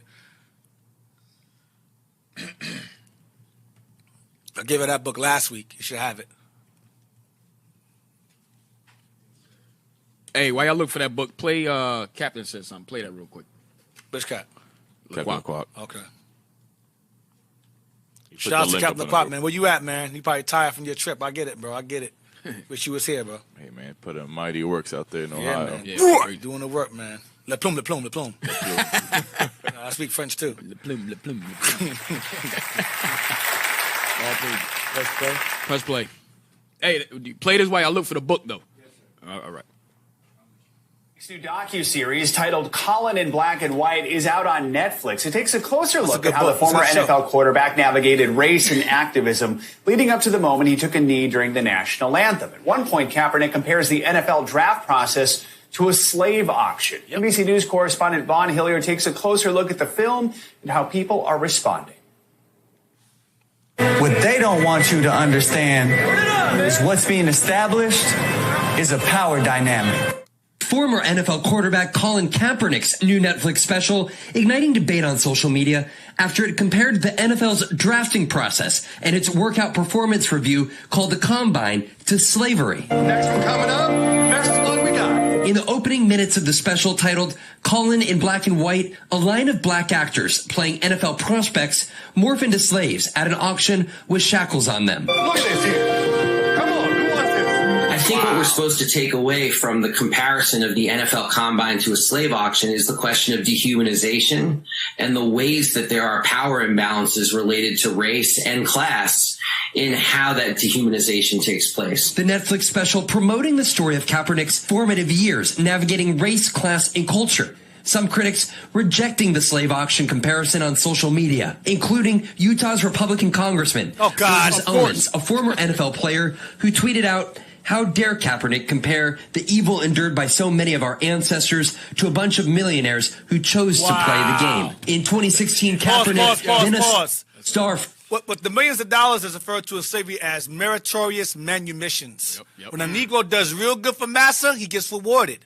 That's what this nigga's talking about. Oh, they make millions of dollars. They still slaves. They have owners. That's a house slave. That's a house nigga. You a house nigga. Just meritorious manumission. Whenever a slave rats another slave out, rats him out, or speaks of a rebellion taking place, they get rewarded for their good service to massa. That's what the salary is. It's no difference. You're like, I'm not a slave. I get the piece of paper with master's face on it. Yeah, but these football teams have owners. If you have an owner, you're property. What are you talking about? Continue. Was that Sterling dude with the Ronald Sterling said, I feed them. Don't bring niggas to my games. I buy them houses, I buy them cars. Yeah, I take care of them. I buy them houses. Just don't bring them my game. Don't bring them to my games. It ain't just him. He's just honest. Continue. For the San Francisco 49ers began kneeling or sitting during the national anthem, protesting police brutality and racism. I'm going to continue to stand with the people that are being oppressed. After other players followed his lead, the NFL in 2018 implemented a no-kneeling policy during the national anthem, threatening to fine teams with players who refused to stand. That same year, basketball star LeBron James commented on HBO's The Shop uninterrupted. And in the NFL, they got a bunch of old, white men owning teams, and they got that slave mentality, and it's like, this is my team. You do what I tell y'all to do. The NFL has not commented on Kaepernick's comparison. No team has signed Kaepernick, now 33 years old, since 2017. Where does he anticipate a conversation like this going from here? You speak out about the Combine and make this comparison to actually change the Combine. While systems may be lined up against you, those systems are possible to change. I just think he wants to be a living monument to that. Well, first and foremost, I watched that entire series on Netflix. It's very good. I suggest you watch it.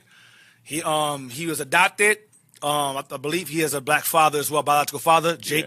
Yeah. But he definitely was susceptible to racism and so forth, and so he relates to his people. He's right. He's absolutely right. And he has not been on the team since because he's just like, yo, this nigga is too outspoken. Get rid of him. He's talking too much.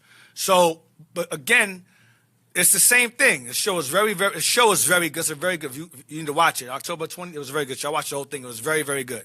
His parents tried to make him go and date a white girl rather than a black girl. When you watch it, it's very good. Very good show. He was adopted by two Edomites. Yes, he was. Yeah, he was. His real father is a black man. Yes. And they were trying to like say, look, white people are so good to you. They adopted you. They gave you this life and this and that to try to get him to stop doing what he's doing. But he couldn't do it. He couldn't. He's like, nah. He relates more toward his own. Him and J. Cole like that. Him and J. Cole. J. Cole said, yeah, my mom is white, but I don't really relate to that side of the family. I relate to the side of the family that gets pulled over and gets racially profiled. I relate to that side of the family. So I say I'm more black. That's how it's what it is. The spirit, it is what it is. Bear witness. Right. That's like with Moses when he grew up in Pharaoh's house. He still had to look back at his people like that. Right. Get Hebrews. Get that real quick, Hebrews. Because it's the same what Kaepernick did. He did the same thing. And it looks to me, I don't know. I'm not going to speak. I don't want to say it. I don't want to be too hasty to credit. But Candace is teetering in that direction. I don't know what she's doing or what she thinks she's dealing with. I don't think she realizes what she's dealing with or what she's doing, but she's teetering. I don't know. She had that Bishop on the show. That's all I'm saying. That Bishop on the show, then we're going to see what she's made of. When she has him on the show, we're going to see what she's made of at that point. Hebrews of Moses. Hebrews chapter 11 and verse 24. By faith, Moses, when he was come to years, refused to be called the son of Pharaoh's daughter. He refused that healthy, heavy salary in the NFL. Right. Go ahead. Choosing rather to suffer affliction with the people of God. Go ahead. Than to enjoy the pleasures of sin for a season. 26. Esteeming the reproach of Christ greater riches than the treasures in Egypt. The money in Babylon, the money in captivity. That's what it's saying. Go ahead. For he had respect unto the recompense of the reward. He had respect for the reward that came after our deliverance, our liberation, our revolution. So Kaepernick is in that path. Got the beard, got the fro. He right at the doorstep, man. Just come to the door, bro. Just come to the door. Right. That's all. Verse 27. Kyrie Irving was close, but now he got bugged. They got him. They got him. Yeah. They re-educated him. All right. Deshaun Jackson, they re-educated him. Nick Cannon, they re-educated him. Yeah, Ice Cube. Ice Cube, Kendrick. So, where we at? Give me, John. We got the book now? Very good. I want page 51. That it? Page 51? Okay, blow it up. Now you see our people? That's the same as the combine. Same thing, but on the ship. Dang. Do you see the ship? Do you see it? Dummies? Go on, next, let me see, go down. It says it's in the bottom of the illustration. Slaves being loaded on, it's faded out, on the European slaving ship in the Hudson. Oh, wow, that says collectively, something collective. The collection. It's an illustration of us being put in the ships. You see them going down the bottom of the deck. And the chains at the bottom of their feet, the chains. Mm-hmm. Okay? Fetters. It's fetters. Yeah, that's fetters. Go down. Page 65. Page 65. Yep, look at the map here. What does it say? African what? Diaspora. The African diaspora in the old and new world. Give me Deuteronomy 28 and 64. Read that. Deuteronomy chapter 28 and verse 64. And the Lord shall scatter thee among all people. The Lord shall what? And the Lord shall scatter thee among all people. Now, you go into the Greek, the word scatter there is diaspora. The word diaspora goes back to scatter. We are the scattered the Bible speaks of. We are the scattered. We are the diaspora the Bible speaks of. Not some converts in the 8th century. It ain't talking about them. It's talking about us. They weren't scattered all over the world. These people, these Israelis, were not scattered. There you go. Greek, dia, across, spiritin, scatter, disperse. That's us. Read again. And the Lord shall scatter thee among all people, from the one end of the... Wait. Go up some. Go up. Diaspora. Read what it says here. diaspora, the dispersion or spread of a people from their original homeland. Next definition. People who have spread or been dispersed from their homeland. Next definition. The dispersion of the Jewish people beyond Israel. That's what dispersion means. Next one. Jewish people living outside Israel. Israelites living outside Israel. That's us. We are the diaspora. The diaspora is based upon us, this Bible. That's where the word stems from the Bible here. Now read again. And the Lord shall scatter thee among all people, from the one end of the earth even unto the other. Four corners. And there thou shalt serve other gods. Islam, Christianity, Buddhism. Go ahead. Which neither thou nor thy fathers have known, even wood and stone. Primarily Christianity or Islam. Now, let's go back. Or false Judaism, which goes back to wood again too. And stone altogether. It's damn Babylonian. Now, we see the map here? We see the bottom? Okay, Africa, Europe, and Asia adapted from map drawn by Dr. Dito, right, Geography Department, Howard University, Washington, D.C. Go up. So this is a slave map here. Spain, Portugal, Morocco, going up to Portugal. England, France, Italy, Egypt, Persia, India. Okay? What else? What's over there to the right? Let me see to the right. It's the other map I put up on the group too, Dick. Okay. Get the other map. Get the other map that Officer Kim posted for y'all. This map is all right. It's all right. Because I saw better ones than this one, but this is just an idea. But I want something out of this book, though. It's going to, show you why there was slave trade in India. You have the map that Officer Kim provided you? This one came out of not that one. Not that one. Not that one. Not yet. The first one I posted. That one first. We'll get to that soon enough. Or not. This one came out of a college textbook. I'm going to use that. Not yet. I'm going to use that later. Yeah, it's coming up. It's coming up. Come on, officer. You dropping the gold. You dropping the jewels too quick. Not yet. Almost there. All praises, though. Yes. But not yet. My bad. The earlier thing messed me up. Huh? What'd you say? Nothing. Go ahead, D. Okay. Go ahead, D. Go ahead. Get paid 66. Just once I agree with you. Get paid 66. I'm not even going to do it. Paid 66.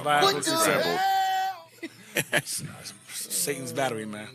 Get paid 66. Is that 66? Get 67. Yes. Blow that up. That's what we want. We start from not far from Jorat. Not far from Jorat. Not far from Jorat. Is Zanzibar Island. Is Zanzibar Island, which in ancient times was part of the prosperous commercial activity of northwestern India, including what is today Bombay and the Konkan coast. Remember, slaves were brought. There were slave ports in these areas. Bombay, Konkan coast. Continue. If local traditions are to be believed, the Seedis, go ahead. Janjata, descended from Africans who arrived from Gujarat in 1489. The Seedis that reside in this land were descended from the Negroes who arrived from Gujarat in 1489. Continue.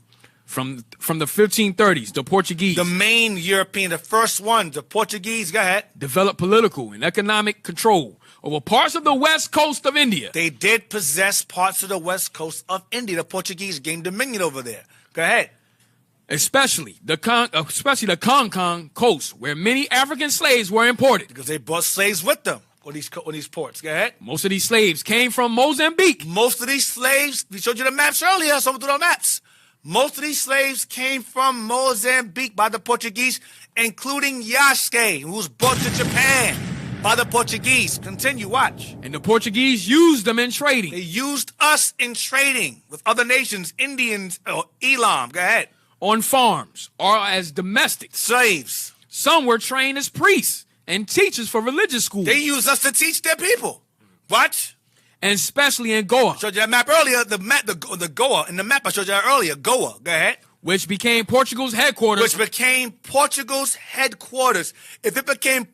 headquarters, slaves were definitely there. Go ahead. For its East African and Asian colonies. Come on. Throughout this period, Zanzibar Island retained its autonomy. By the 17th century, the Sidis, who comprised the bulk of the Muslims. The Sidis who comprise, why Muslim? Because the Arabs had us inside as slaves. And the Portuguese bought us from them. Go ahead. On the island had become its principal landowners. A council of elders of the major Sidi leaders chose a Nawab, who acted as temporal and spiritual ruler. So when ruler. they converted us to Islam, they gave us certain privileges or allowances to have elders and so forth to teach us this Islam. Go ahead. Having established their political base, the Zanzibar Sidis expanded their power over the northwestern coast thanks to their naval power. In 1616, they formed an alliance with Malik Ambar, a Habshi, king of the Deccan in central India. Deccan in central India. Go ahead. Deccan in central India. Both forces fought the Mughals for many years. Jump down to Africans also. Hey, with who is this again? That you were just talking about. Where we at? Go up. Malik Ambar. Malik Ambar. He's a Habshi, a Habasha from Abyssinia. That's us too. From Ethiopia. Yeah, Habshis is us. Yeah, he became a general in the Muslim military over there in the Malabar coast, which is also Goa and the Konkan and Bombay and Gujarat as well. That's all the Malabar coast. Yeah, Habshis another way for saying Abyssinians. Yeah, Abyssinians. That's us too. Read on. Go jump down. So we gained when we became domesticated. They gave us status in the military, pretty much. And we gained status in the military, we started taking over stuff in certain portions. Read that? The Africans? Africans who settled on parts of the Malabar coast. Stop. Africans who also settled along the parts of what coast? Malabar. Hold that. I want you to get me the map. The red map. It's a map. Give me the map. Here we go. This is the same map from Duke University. The Lost Tribes map. Normally we use this for Africa, but this is another part of the map. That map, that wasn't the full map. That's just the Africa portion. This is the rest of that map Bishop uses all the time. With India and China, that's the rest of it. Now. There's actually 3 maps. There's another one. Yes, the 3 maps. Middle Eastern one. Yes, that Europe, too. Yeah. So blow it up some. I want to deal with India here. Yup. It says Zapata. Ophir, 1,000. Ophir was Solomon sailed here, and Solomon sailed here, and when Solomon sailed somewhere, we would usually stop off and live there. Okay, so it's believed that Ophir is India. We've heard that. Most scholars agree that Ophir is somewhere along the Indian Ocean or India itself. It's believed to be that, or somewhere along the Pacific Ocean, somewhere. Anyway, Ophir, you have Bamba, you have Beni Israel, black Jews. Konkan Coast. See it in the line on the left? Konkan Coast. Look at that. Konkan Coast. Right. Malabar Coast. Black Jews. Goshen. Black Jews. So when it says Africans settled there, it's not talking about Africans. It's talking about Israelites. That's why they had slave trade right here. They were selling these people here from India when the Portuguese gained power. Now go back to the book again. I'm going to show you. Go back to the last book. Read Africans again. Africans who also settled along parts of the Malabar coast. Us, Sidis, go ahead. During the 17th and 18th centuries. Later on, go ahead. These were black Jews. Whoa. These Africans were what? Black Jews. They were black Jews. Go ahead. Descendants of African slaves. How can a black Jew be a descendant of an African slave? Because African slaves weren't Hamites. They were Jews. That's what this book is telling you. It's the Sidis. That's us, Israelites. So that's why they had slave ports in India, because they were selling those Jews from India. Read again. These black Jews what? These were black Jews, descendants of African slaves. Descendants of African slaves, go ahead. Who had left Goshen. That's the same map. Goshen Jews. Black Jews again, go ahead. And Kerala in southern India to come and settle on that coast. Malabar, go ahead. Most became domestics. Most became slaves, go ahead. And intermarried with local inhabitants. Mingle ourselves with Elam. And other Jews. And other Israelites that resided there, go ahead. The Portuguese were responsible for settling African slaves along parts of the Malabar coast. The Portuguese conquered portions of India and they enslaved us there. Along with Elam and the Sultans, they got together and they sold us. Go ahead. Especially around Goa, which became one of its headquarters in the 16th century. Go ahead. The Italian scholar and traveler Pietro della Valle reported that blacks from East and West Africa. Blacks from East and West Africa. Go ahead. Guineans and Mozambicans were sent by sea to the Portuguese territory. To these same areas. Why? They brought them what? With who? With the rest of their people that they enslaved. The Jews. Go ahead. The Portuguese made their black slave domestics bearers and guards for their escorts. The women were often taken as mistresses. Took their women as whores. Made our sisters their prostitutes. Like Ishmael did. These guys, these nations are the worst. But this book tells you that the African descendants of African slaves were black Jews. They were Israelites. The original ones. Not these guys today. That's causing these problems in the world today. Hey, Deacon. Herod's babies. Yeah. So just Haman's babies too. With the Jews that were in Goshen and Karela, a lot of them, just like the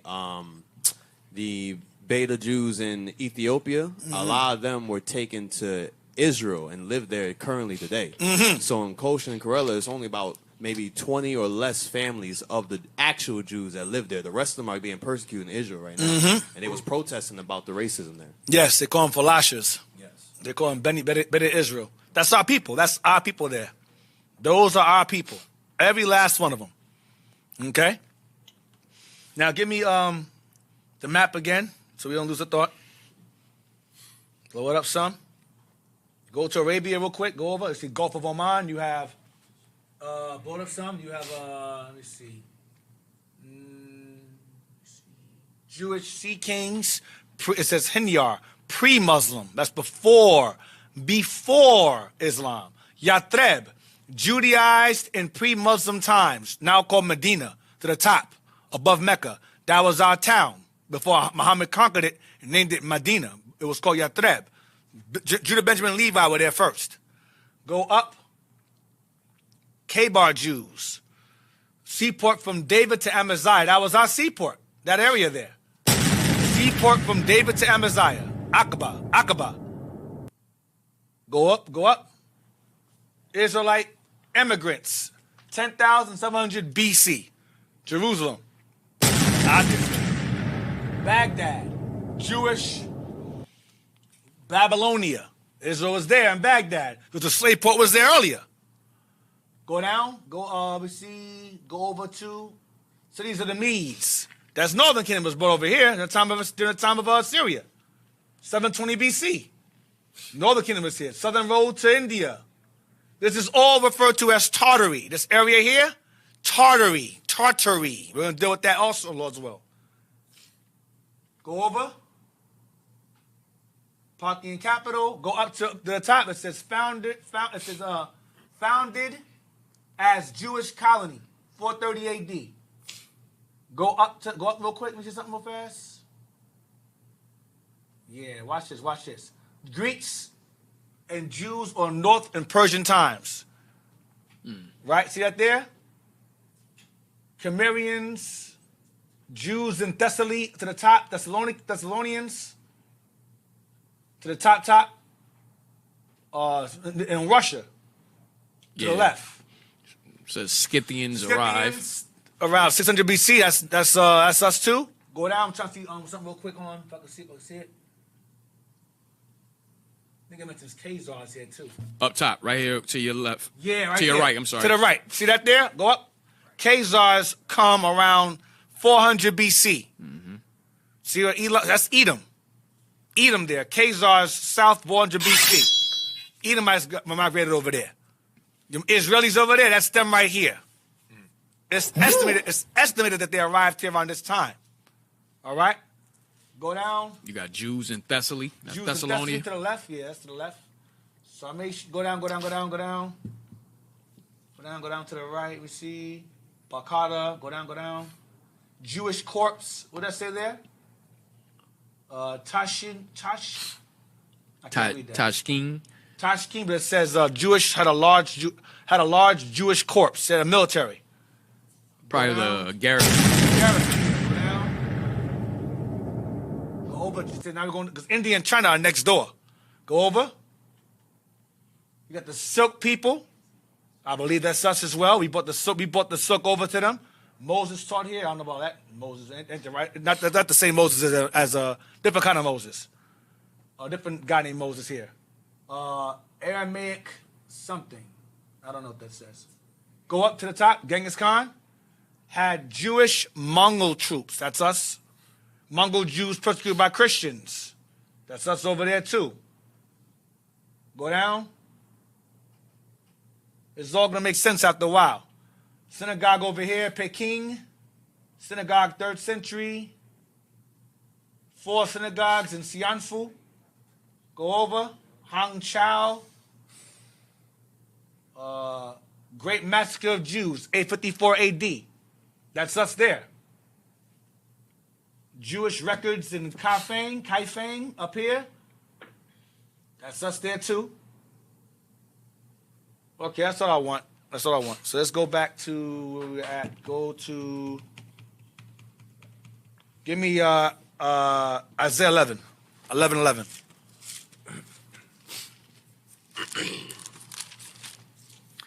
Isaiah chapter 11 and verse 11.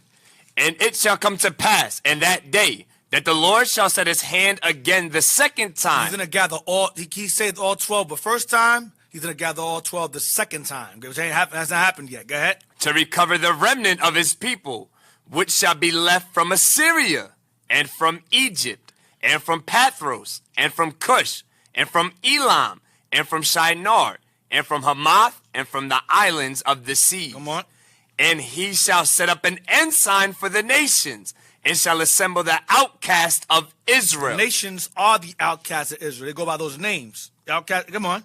And gather together the dispersed of Judah from the 4 corners of the earth. He will gather the outcasts of Israel and the dispersed of Judah from the 4 corners of the earth.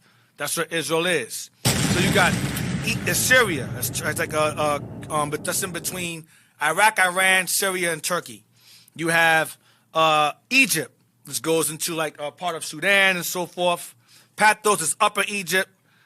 Cush is Ethiopia. Elam is Iran, leading it was also part of India as well. Shinar is Iraq. Hamath is Syria. And the islands of the sea is the islands on this side of the ocean and the islands on the other side of the ocean as well. Seychelles, Mozambique, Papua New Guinea, Polynesian, that's the islands of the sea. Every island you think of, we're on. Mediterranean, we're on. We're there. Cape Verde, San Tome, we're on them islands. Caribbean, we're on them islands. Right. Papua New Guinea, we're on those islands. Fiji, we're on those islands. Solomon Islands, we're on them islands. Islands of the sea, we're everywhere. Israel is remnants of Israel are everywhere. The bulk is here. Okay? Now, get me Acts 2, verse 5. Hey, Deke, I forgot to mention, too, about Goa, what we read. It said that the Portuguese, they extended the Inquisition of Jews to India. Wow. In the 1560 by John III of Portugal. Wow. So they hunted us there. Yeah. They're Christianizing them. And that's how the slavery pretty much started. Okay, there you go. Yeah. That's when a lot of CDs fled into the forest because of that. Wow. And also, Dick, I don't know if you're going to get there, but with the Zanj, because we all know about the rebellions that happened over here in America, but there was also a Zanj rebellion that happened in 869 in Iraq. I don't know if you're going to touch on that. About the Zanj rebellion. Yeah, we can still do the Zanj. I'm still done with the Zanj because there was a Zanj place in Ethiopia to India. They were in those areas. So that's fine. Read that. Acts 2. Acts chapter 2 and verse 5. And there were dwelling at Jerusalem Jews, devout men out of every nation under heaven.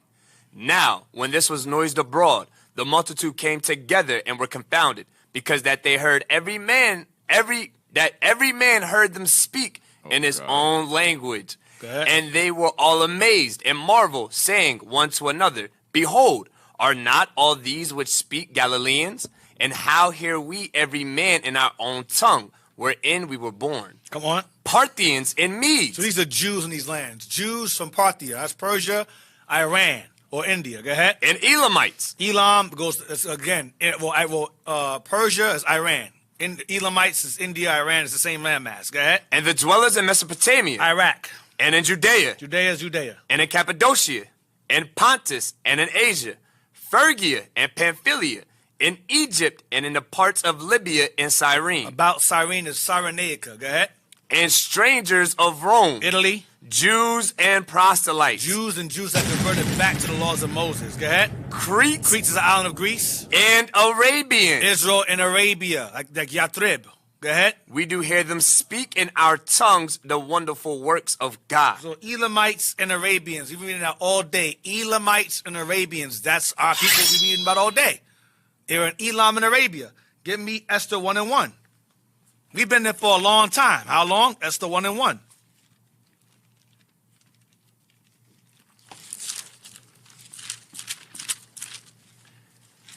Esther, chapter 1 and verse 1. Now it came to pass in the days of Ahasuerus, this is Ahasuerus, which reigned from India even unto Ethiopia. Where did he reign from? From India even unto Ethiopia. This Ahasuerus is Xerxes the First. If you've seen the movie 300, that's Ahasuerus. Xerxes the First. Xerxes the First. Now, get chapter 3, verse 8. Chapter 3 and verse 8. And Haman said unto King Ahasuerus. Haman would be your Israelis today. The ones that Candace Owens is going after, that's Haman today. That's his people. Those are his peoples. Okay, 3 verse 8 again. And Haman said unto King Ahasuerus. He said to Xerxes the First, the Persian king, go ahead. There is a certain people scattered abroad and dispersed among the people. There's a certain diaspora of people that's in your realm. Us, go ahead. There is a certain people scattered abroad and dispersed among the people in all thy provinces of thy kingdom. In all the provinces of your kingdom, there's people scattered. So what were his provinces? Ethiopia to India, or Abyssinia to India. Israel was throughout all of his provinces, 127 of them. From Ethiopia to India, Israel was there already. Go ahead. And their laws are diverse from all people. And we were keeping our commandments while in these lands. That's why that map is there. I showed you I was in red. We've been there. Go ahead. And India, remember I said earlier, India and China are literally next door. Their lands overlap. You can walk across to China from India. You can walk there. Not walk, but you know what I'm saying. It's they border each other. They're literally on the same border. Go ahead. Neither keep they the king's laws. Therefore, it is not for them. It is not for the king's profit to suffer them. Oh, snap. Come on. Therefore, it is not for the king's profit to suffer them. Don't let them live. They're going to be problematic in the end. They have laws separate from yours, king. Go ahead. If it please the king, let it be written, that they may be destroyed. Kill them all.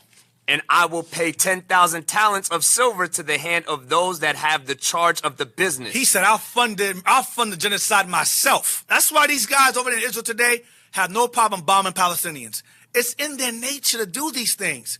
They were a warlike and violent and evil people. And here's the kicker. When you read Esther, the reason why he wanted to kill the Jews off so bad, I'm going to tell you why. He found out that Mordecai was a Jew. He said, kill the whole race off. Damn. Why? Some of y'all may have read this a billion times and not know why. Haman was just evil. That's just a part of it. Mordecai was of the line of a man named Kish. Kish was of the family of King Saul. Dang. King Saul killed Amalekites off. One of the first feats of our king, the first king we got, well, second king really, but first king we got officially was Saul. And the first order he was given was to massacre and kill off the Amalekites. And he tried. He wasn't successful. And Haman was a descendant of the Edomites that got away. So when he figured out that Mordecai was a descendant of the very same man that tried to eradicate his race, he said, kill his race. That's what they do. So Edom today, they know these niggas are the descendants of David and Saul and Aaron. Yo, destroy them. That's why they're number one on God's hit list in Psalms 83. Because they know who's who. They know they brought David's sons over here. They know they brought Saul's sons over here. Aaron's sons over here. The bulk of the royal lineage is here. I thought the truth started here. Right. I thought the conspiracy to destroy us started here. Not Africa, not India, not the Philippines, here. Because the royal line is here. You understand? Joshua's line is here. Yes. With the eugenics to try to eradicate the tribe of Judah? Yeah, play that real quick. Play that real quick. Play that real quick. But that's why. You find it. Let's read that while he finds it. Let me know when you find it. Read that. Or let me know when you send it to them. Yeah. Read that. To bring it into the king's treasuries. And the king took his ring from his hand and gave it unto Haman, the son of Hammedatha. Watch. The Agagite, the Jews' enemy. Agagite was the king Agag of the Amalekites in 1 Samuel 15. He was a descendant of Amalek, the same family that Mordecai's family tried to kill off. That's why he hated him so much. Read on. And the king said unto Haman, the silver is given to thee, and the people also to do with them as it seemeth good to thee. Because the king trusted Haman. He said, yo, man, do your thing, man. You want to kill him off? Go ahead, do it. I don't care. Do what you got to do. There are problems in my kingdom. I trust you. You're second of the kingdom. You're under me. Go ahead. Go ahead. Then were the king's scribes called on the 13th day of the first month, and there was written according to all that Haman had commanded unto king's lieutenants, and to the governors that were over every province, and to the rulers of every people, of every province according to the writing thereof, and to every people after the language. In the name of King Ahasuerus was it written and sealed with the king's ring. Verse 13. Verse 13. And the letters were sent by post into all the king's provinces to destroy, to kill, and to cause to perish all Jews, both young and old, little children and women, and one day, even upon the 13th day of the 12th month, which is the month Adar, and to take the spoil of them for a prey. So when the Portuguese arrived in India, the conversation with the Persians was the same. Remember, this is Edom having a conversation with Elam to destroy the Jews in his provinces. Then the Portuguese arrive in India and talk to the Sultan and do the exact same thing to the exact same people later on. It's not a coincidence. These Portuguese are Amalek. So Jewish, that's them. I'm going to show y'all that later on. Who financed the ships? Who navigated the ships? I'm showing y'all. Who's behind that? I'm going to show y'all. So the same thing that happened during Esther's time happened during this time. These bastards are the freaking worst. They are the worst. Bring it out, D. They've always hated us. From then till now. Play the video. That's why the Lord said he would have war with Amalek from right, generation, from generation to generation. Go ahead. And he's in a war with them through us. Go ahead. Until he comes here himself and finishes the job. Go ahead. Was, and the Nazis, of course, expanded on Margaret Sanger's approach to eugenics, right? Eugenics was a movement that was born in the United States under hard doctrines of racism with the intent of eliminating the tribe of Judah in the African-American community. Pause. Margaret Sanger's objective was to destroy the tribe of Judah among the African Americans. That was their target. Margaret Sanger was a so-called. I believe she was a so-called. If I'm not mistaken. I don't care. I eat them either or. But the fact of the matter, I tell you what, even if she's not, the doctors behind Planned Parenthood were all hired as Amalek. The women, the nurses. That I know for certain. So he's making it clear that the main target of eugenics or Planned Parenthood of aborting children was to attack the African Americans. Play it again. Damn, this thing is crazy. Well, she wasn't Amalek herself, but she had a lot ties. Of Amalek partners. Yes, helping she did. Her out. Yes, so that told her who was who. Yes, go ahead. Yep. Hitler was, and the Nazis, of course, expanded on Margaret Sanger's approach to eugenics, right? Eugenics was a movement that was born in the United States under hard doctrines of racism. Pause it. And the reason why eugenics was born in the United States, but it came from Germany, because Germany had an ideal of creating the most perfect white race. And what ended up happening was during World War II, when black folks were enlisted in the armies and we went over there to Germany, we were blowing out the German women, banging them out. And we made what's called Afro-Germans or brown babies. So the white folks back then said, listen, you got to stop having sex with these niggas or we're going to sterilize you. So they began to sterilize the white women that married the black men over there. And those brown babies or Afro-Germans, a lot of them who passed for white, were shipped off and given to white families and were forced to forget their culture and heritage. The ones that passed to us was damn it was thrown in the ghettos and it was terrible for them. But that whole program of sterilization started with them trying to eradicate black babies from white wombs. Then they took that and they brought it over to the Americas to eradicate black babies out of black wombs. So black babies out of white wombs in Germany and black babies out of black wombs in America. That's where it stems from. It was called the National Abortion League. So that sounds too, evil. Change it around. Make it Planned Parenthood instead. That sounds more inviting. Play now? Hey, Deke, and her husband was Amalek. Yeah, I knew somewhere along the line she married they're involved. They're involved in some way. Press play. With the intent of eliminating the tribe of... What happened? No, it's a start from the beginning. It's up from the beginning. It's not that long.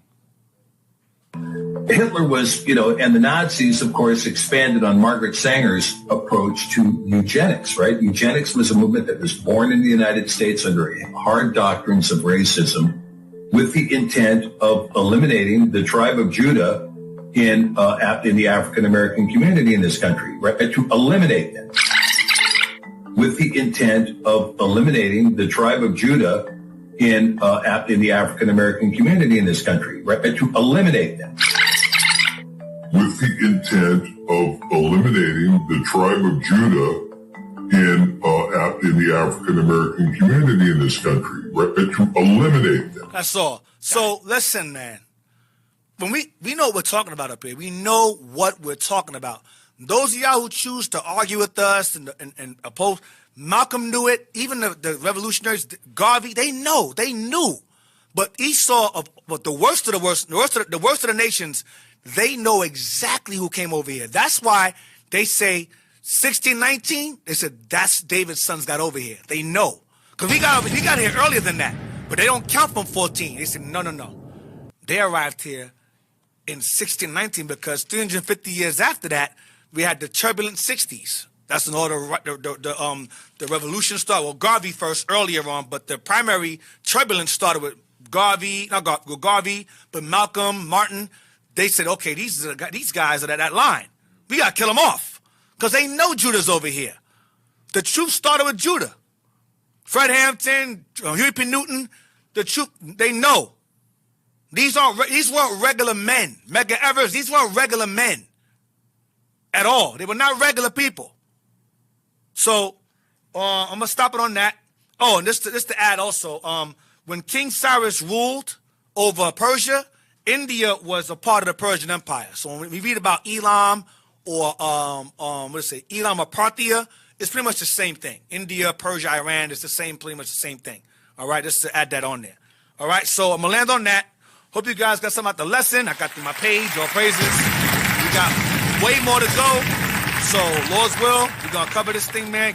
We didn't get to the ships. Well, we got to the ships, but we got to the Arab slave ships. But I got some. We're going to go into the next time. We're going to go into the testimonials of the people who were on the ships. Since you guys don't believe they existed, will you believe the people who were on the ships? Will you believe it then? So stay tuned for that. Shalom, Most High in Christ. Bless. Hope you enjoyed the lesson. It's a wrap. Hey, let's give it up. Give it up. All praise the Most High. Fire, flash. Once again, Israel, make sure you share this with your family. All right, that dumb doctrine is going around, and it really is a dumb doctrine. Let's get to these announcements. All right, remember, Israel, subscribe to Our Hidden History Radio on YouTube. All right, hit the notifications button so you know when we go live. All right, you don't want to miss an episode. Also, subscribe to IYC Philadelphia and IYC Philadelphia in the Classroom to get camp videos from the deacon, captain, and officers of IUIC Philly. You can donate to Our Hidden History on PayPal. You can donate to IUIC.Philadelphia at IsraelUnite.org. In the comment section, put OHH. You can donate to the Booster Club also so we continue to spread this gospel throughout the four corners of the earth where those ships took us. All right, you can donate on PayPal to IUIC.fundraising at IsraelUnite.org. Subscribe to IUIC TV to get exclusive content from the leadership of IUIC. And tune in next with Raven and Wolves, if they are coming on, yes, with Deacon Malafire. I know they're starting something new soon, so Lord's will. Yeah. All right, so all praise. That's it? No, Missing people? No, yes, sir. Yes, sir. Oh, gosh. Yeah. Missing persons. We have Naya Sivan Bacon. All right. So one is 17-year-old and one is 1 year old. 1 year. I think it's Nayania. Nayania and Sivan. Bacon. Damn. Her and the baby? Yeah. Okay. Yeah. So it's a female and a male that's missing. Nayanya was last seen on September 12th wearing a black bodysuit, tan pants, and sandals. The clothing description of her son, Sivan, is unknown. All right, so if you do see either of these two, please let your local authorities know, and let's find our people. 10 days ago. Okay. 10 days ago, yeah. All right, we've been hearing it every single day on every single class. Israel, make sure you support for the land fund. All right, we want to celebrate our own feast in our own place, so we can do it with our own terms. If you believe that, send in your funds now to PayPal at Israel at israelunite.org. In the comment section, put land. All right. Next. And lastly, Shalom, we're seeking your assistance to enhance our national broadcast. Kindly spare a minute to provide feedback by answering 5 brief questions. Pull out your phone and hit that QR code. I know the whole panel is going to definitely hit that QR code today, Deacon. I have a lot of feedback. What happened? I think we have a lot of feedback today for IT. I'm disturbed. I'm very disturbed. Okay. Yes. Disturbed and perturbed. Yes. I'm flabbergasted. I don't know other words to say it. Astounded. Yes. Damn. They took it to new levels today. New levels, new devils. New levels, new devils. They wouldn't even answer my question. I said, why? He just looked at me. Wow. All right. Wow. We had a really interesting... You know I was doing good till you mentioned anything. We had a really interesting interruption today. Hopefully that won't happen again. Yeah, please. Never. Anyways. It was a shipwreck. Yeah, there's a lot going on. It was very, very bad. Yeah. Very bad. So anyway, hope you guys enjoyed the show. Lord's will we be here next week or no? I don't think so, right? Or is it the last one before Tabernacles? Yeah, it's the last Sunday before Tabernacles. We should be here. It's Yes, the 31st. yes, 27th. All right, so those will see y'all next week. Looking forward to going through the slave ship testimonials. Next, Lord's will. So next one will be slave ship testimonials will be the next topic, all right? So stay tuned for that. Shalom. Most High in Christ bless.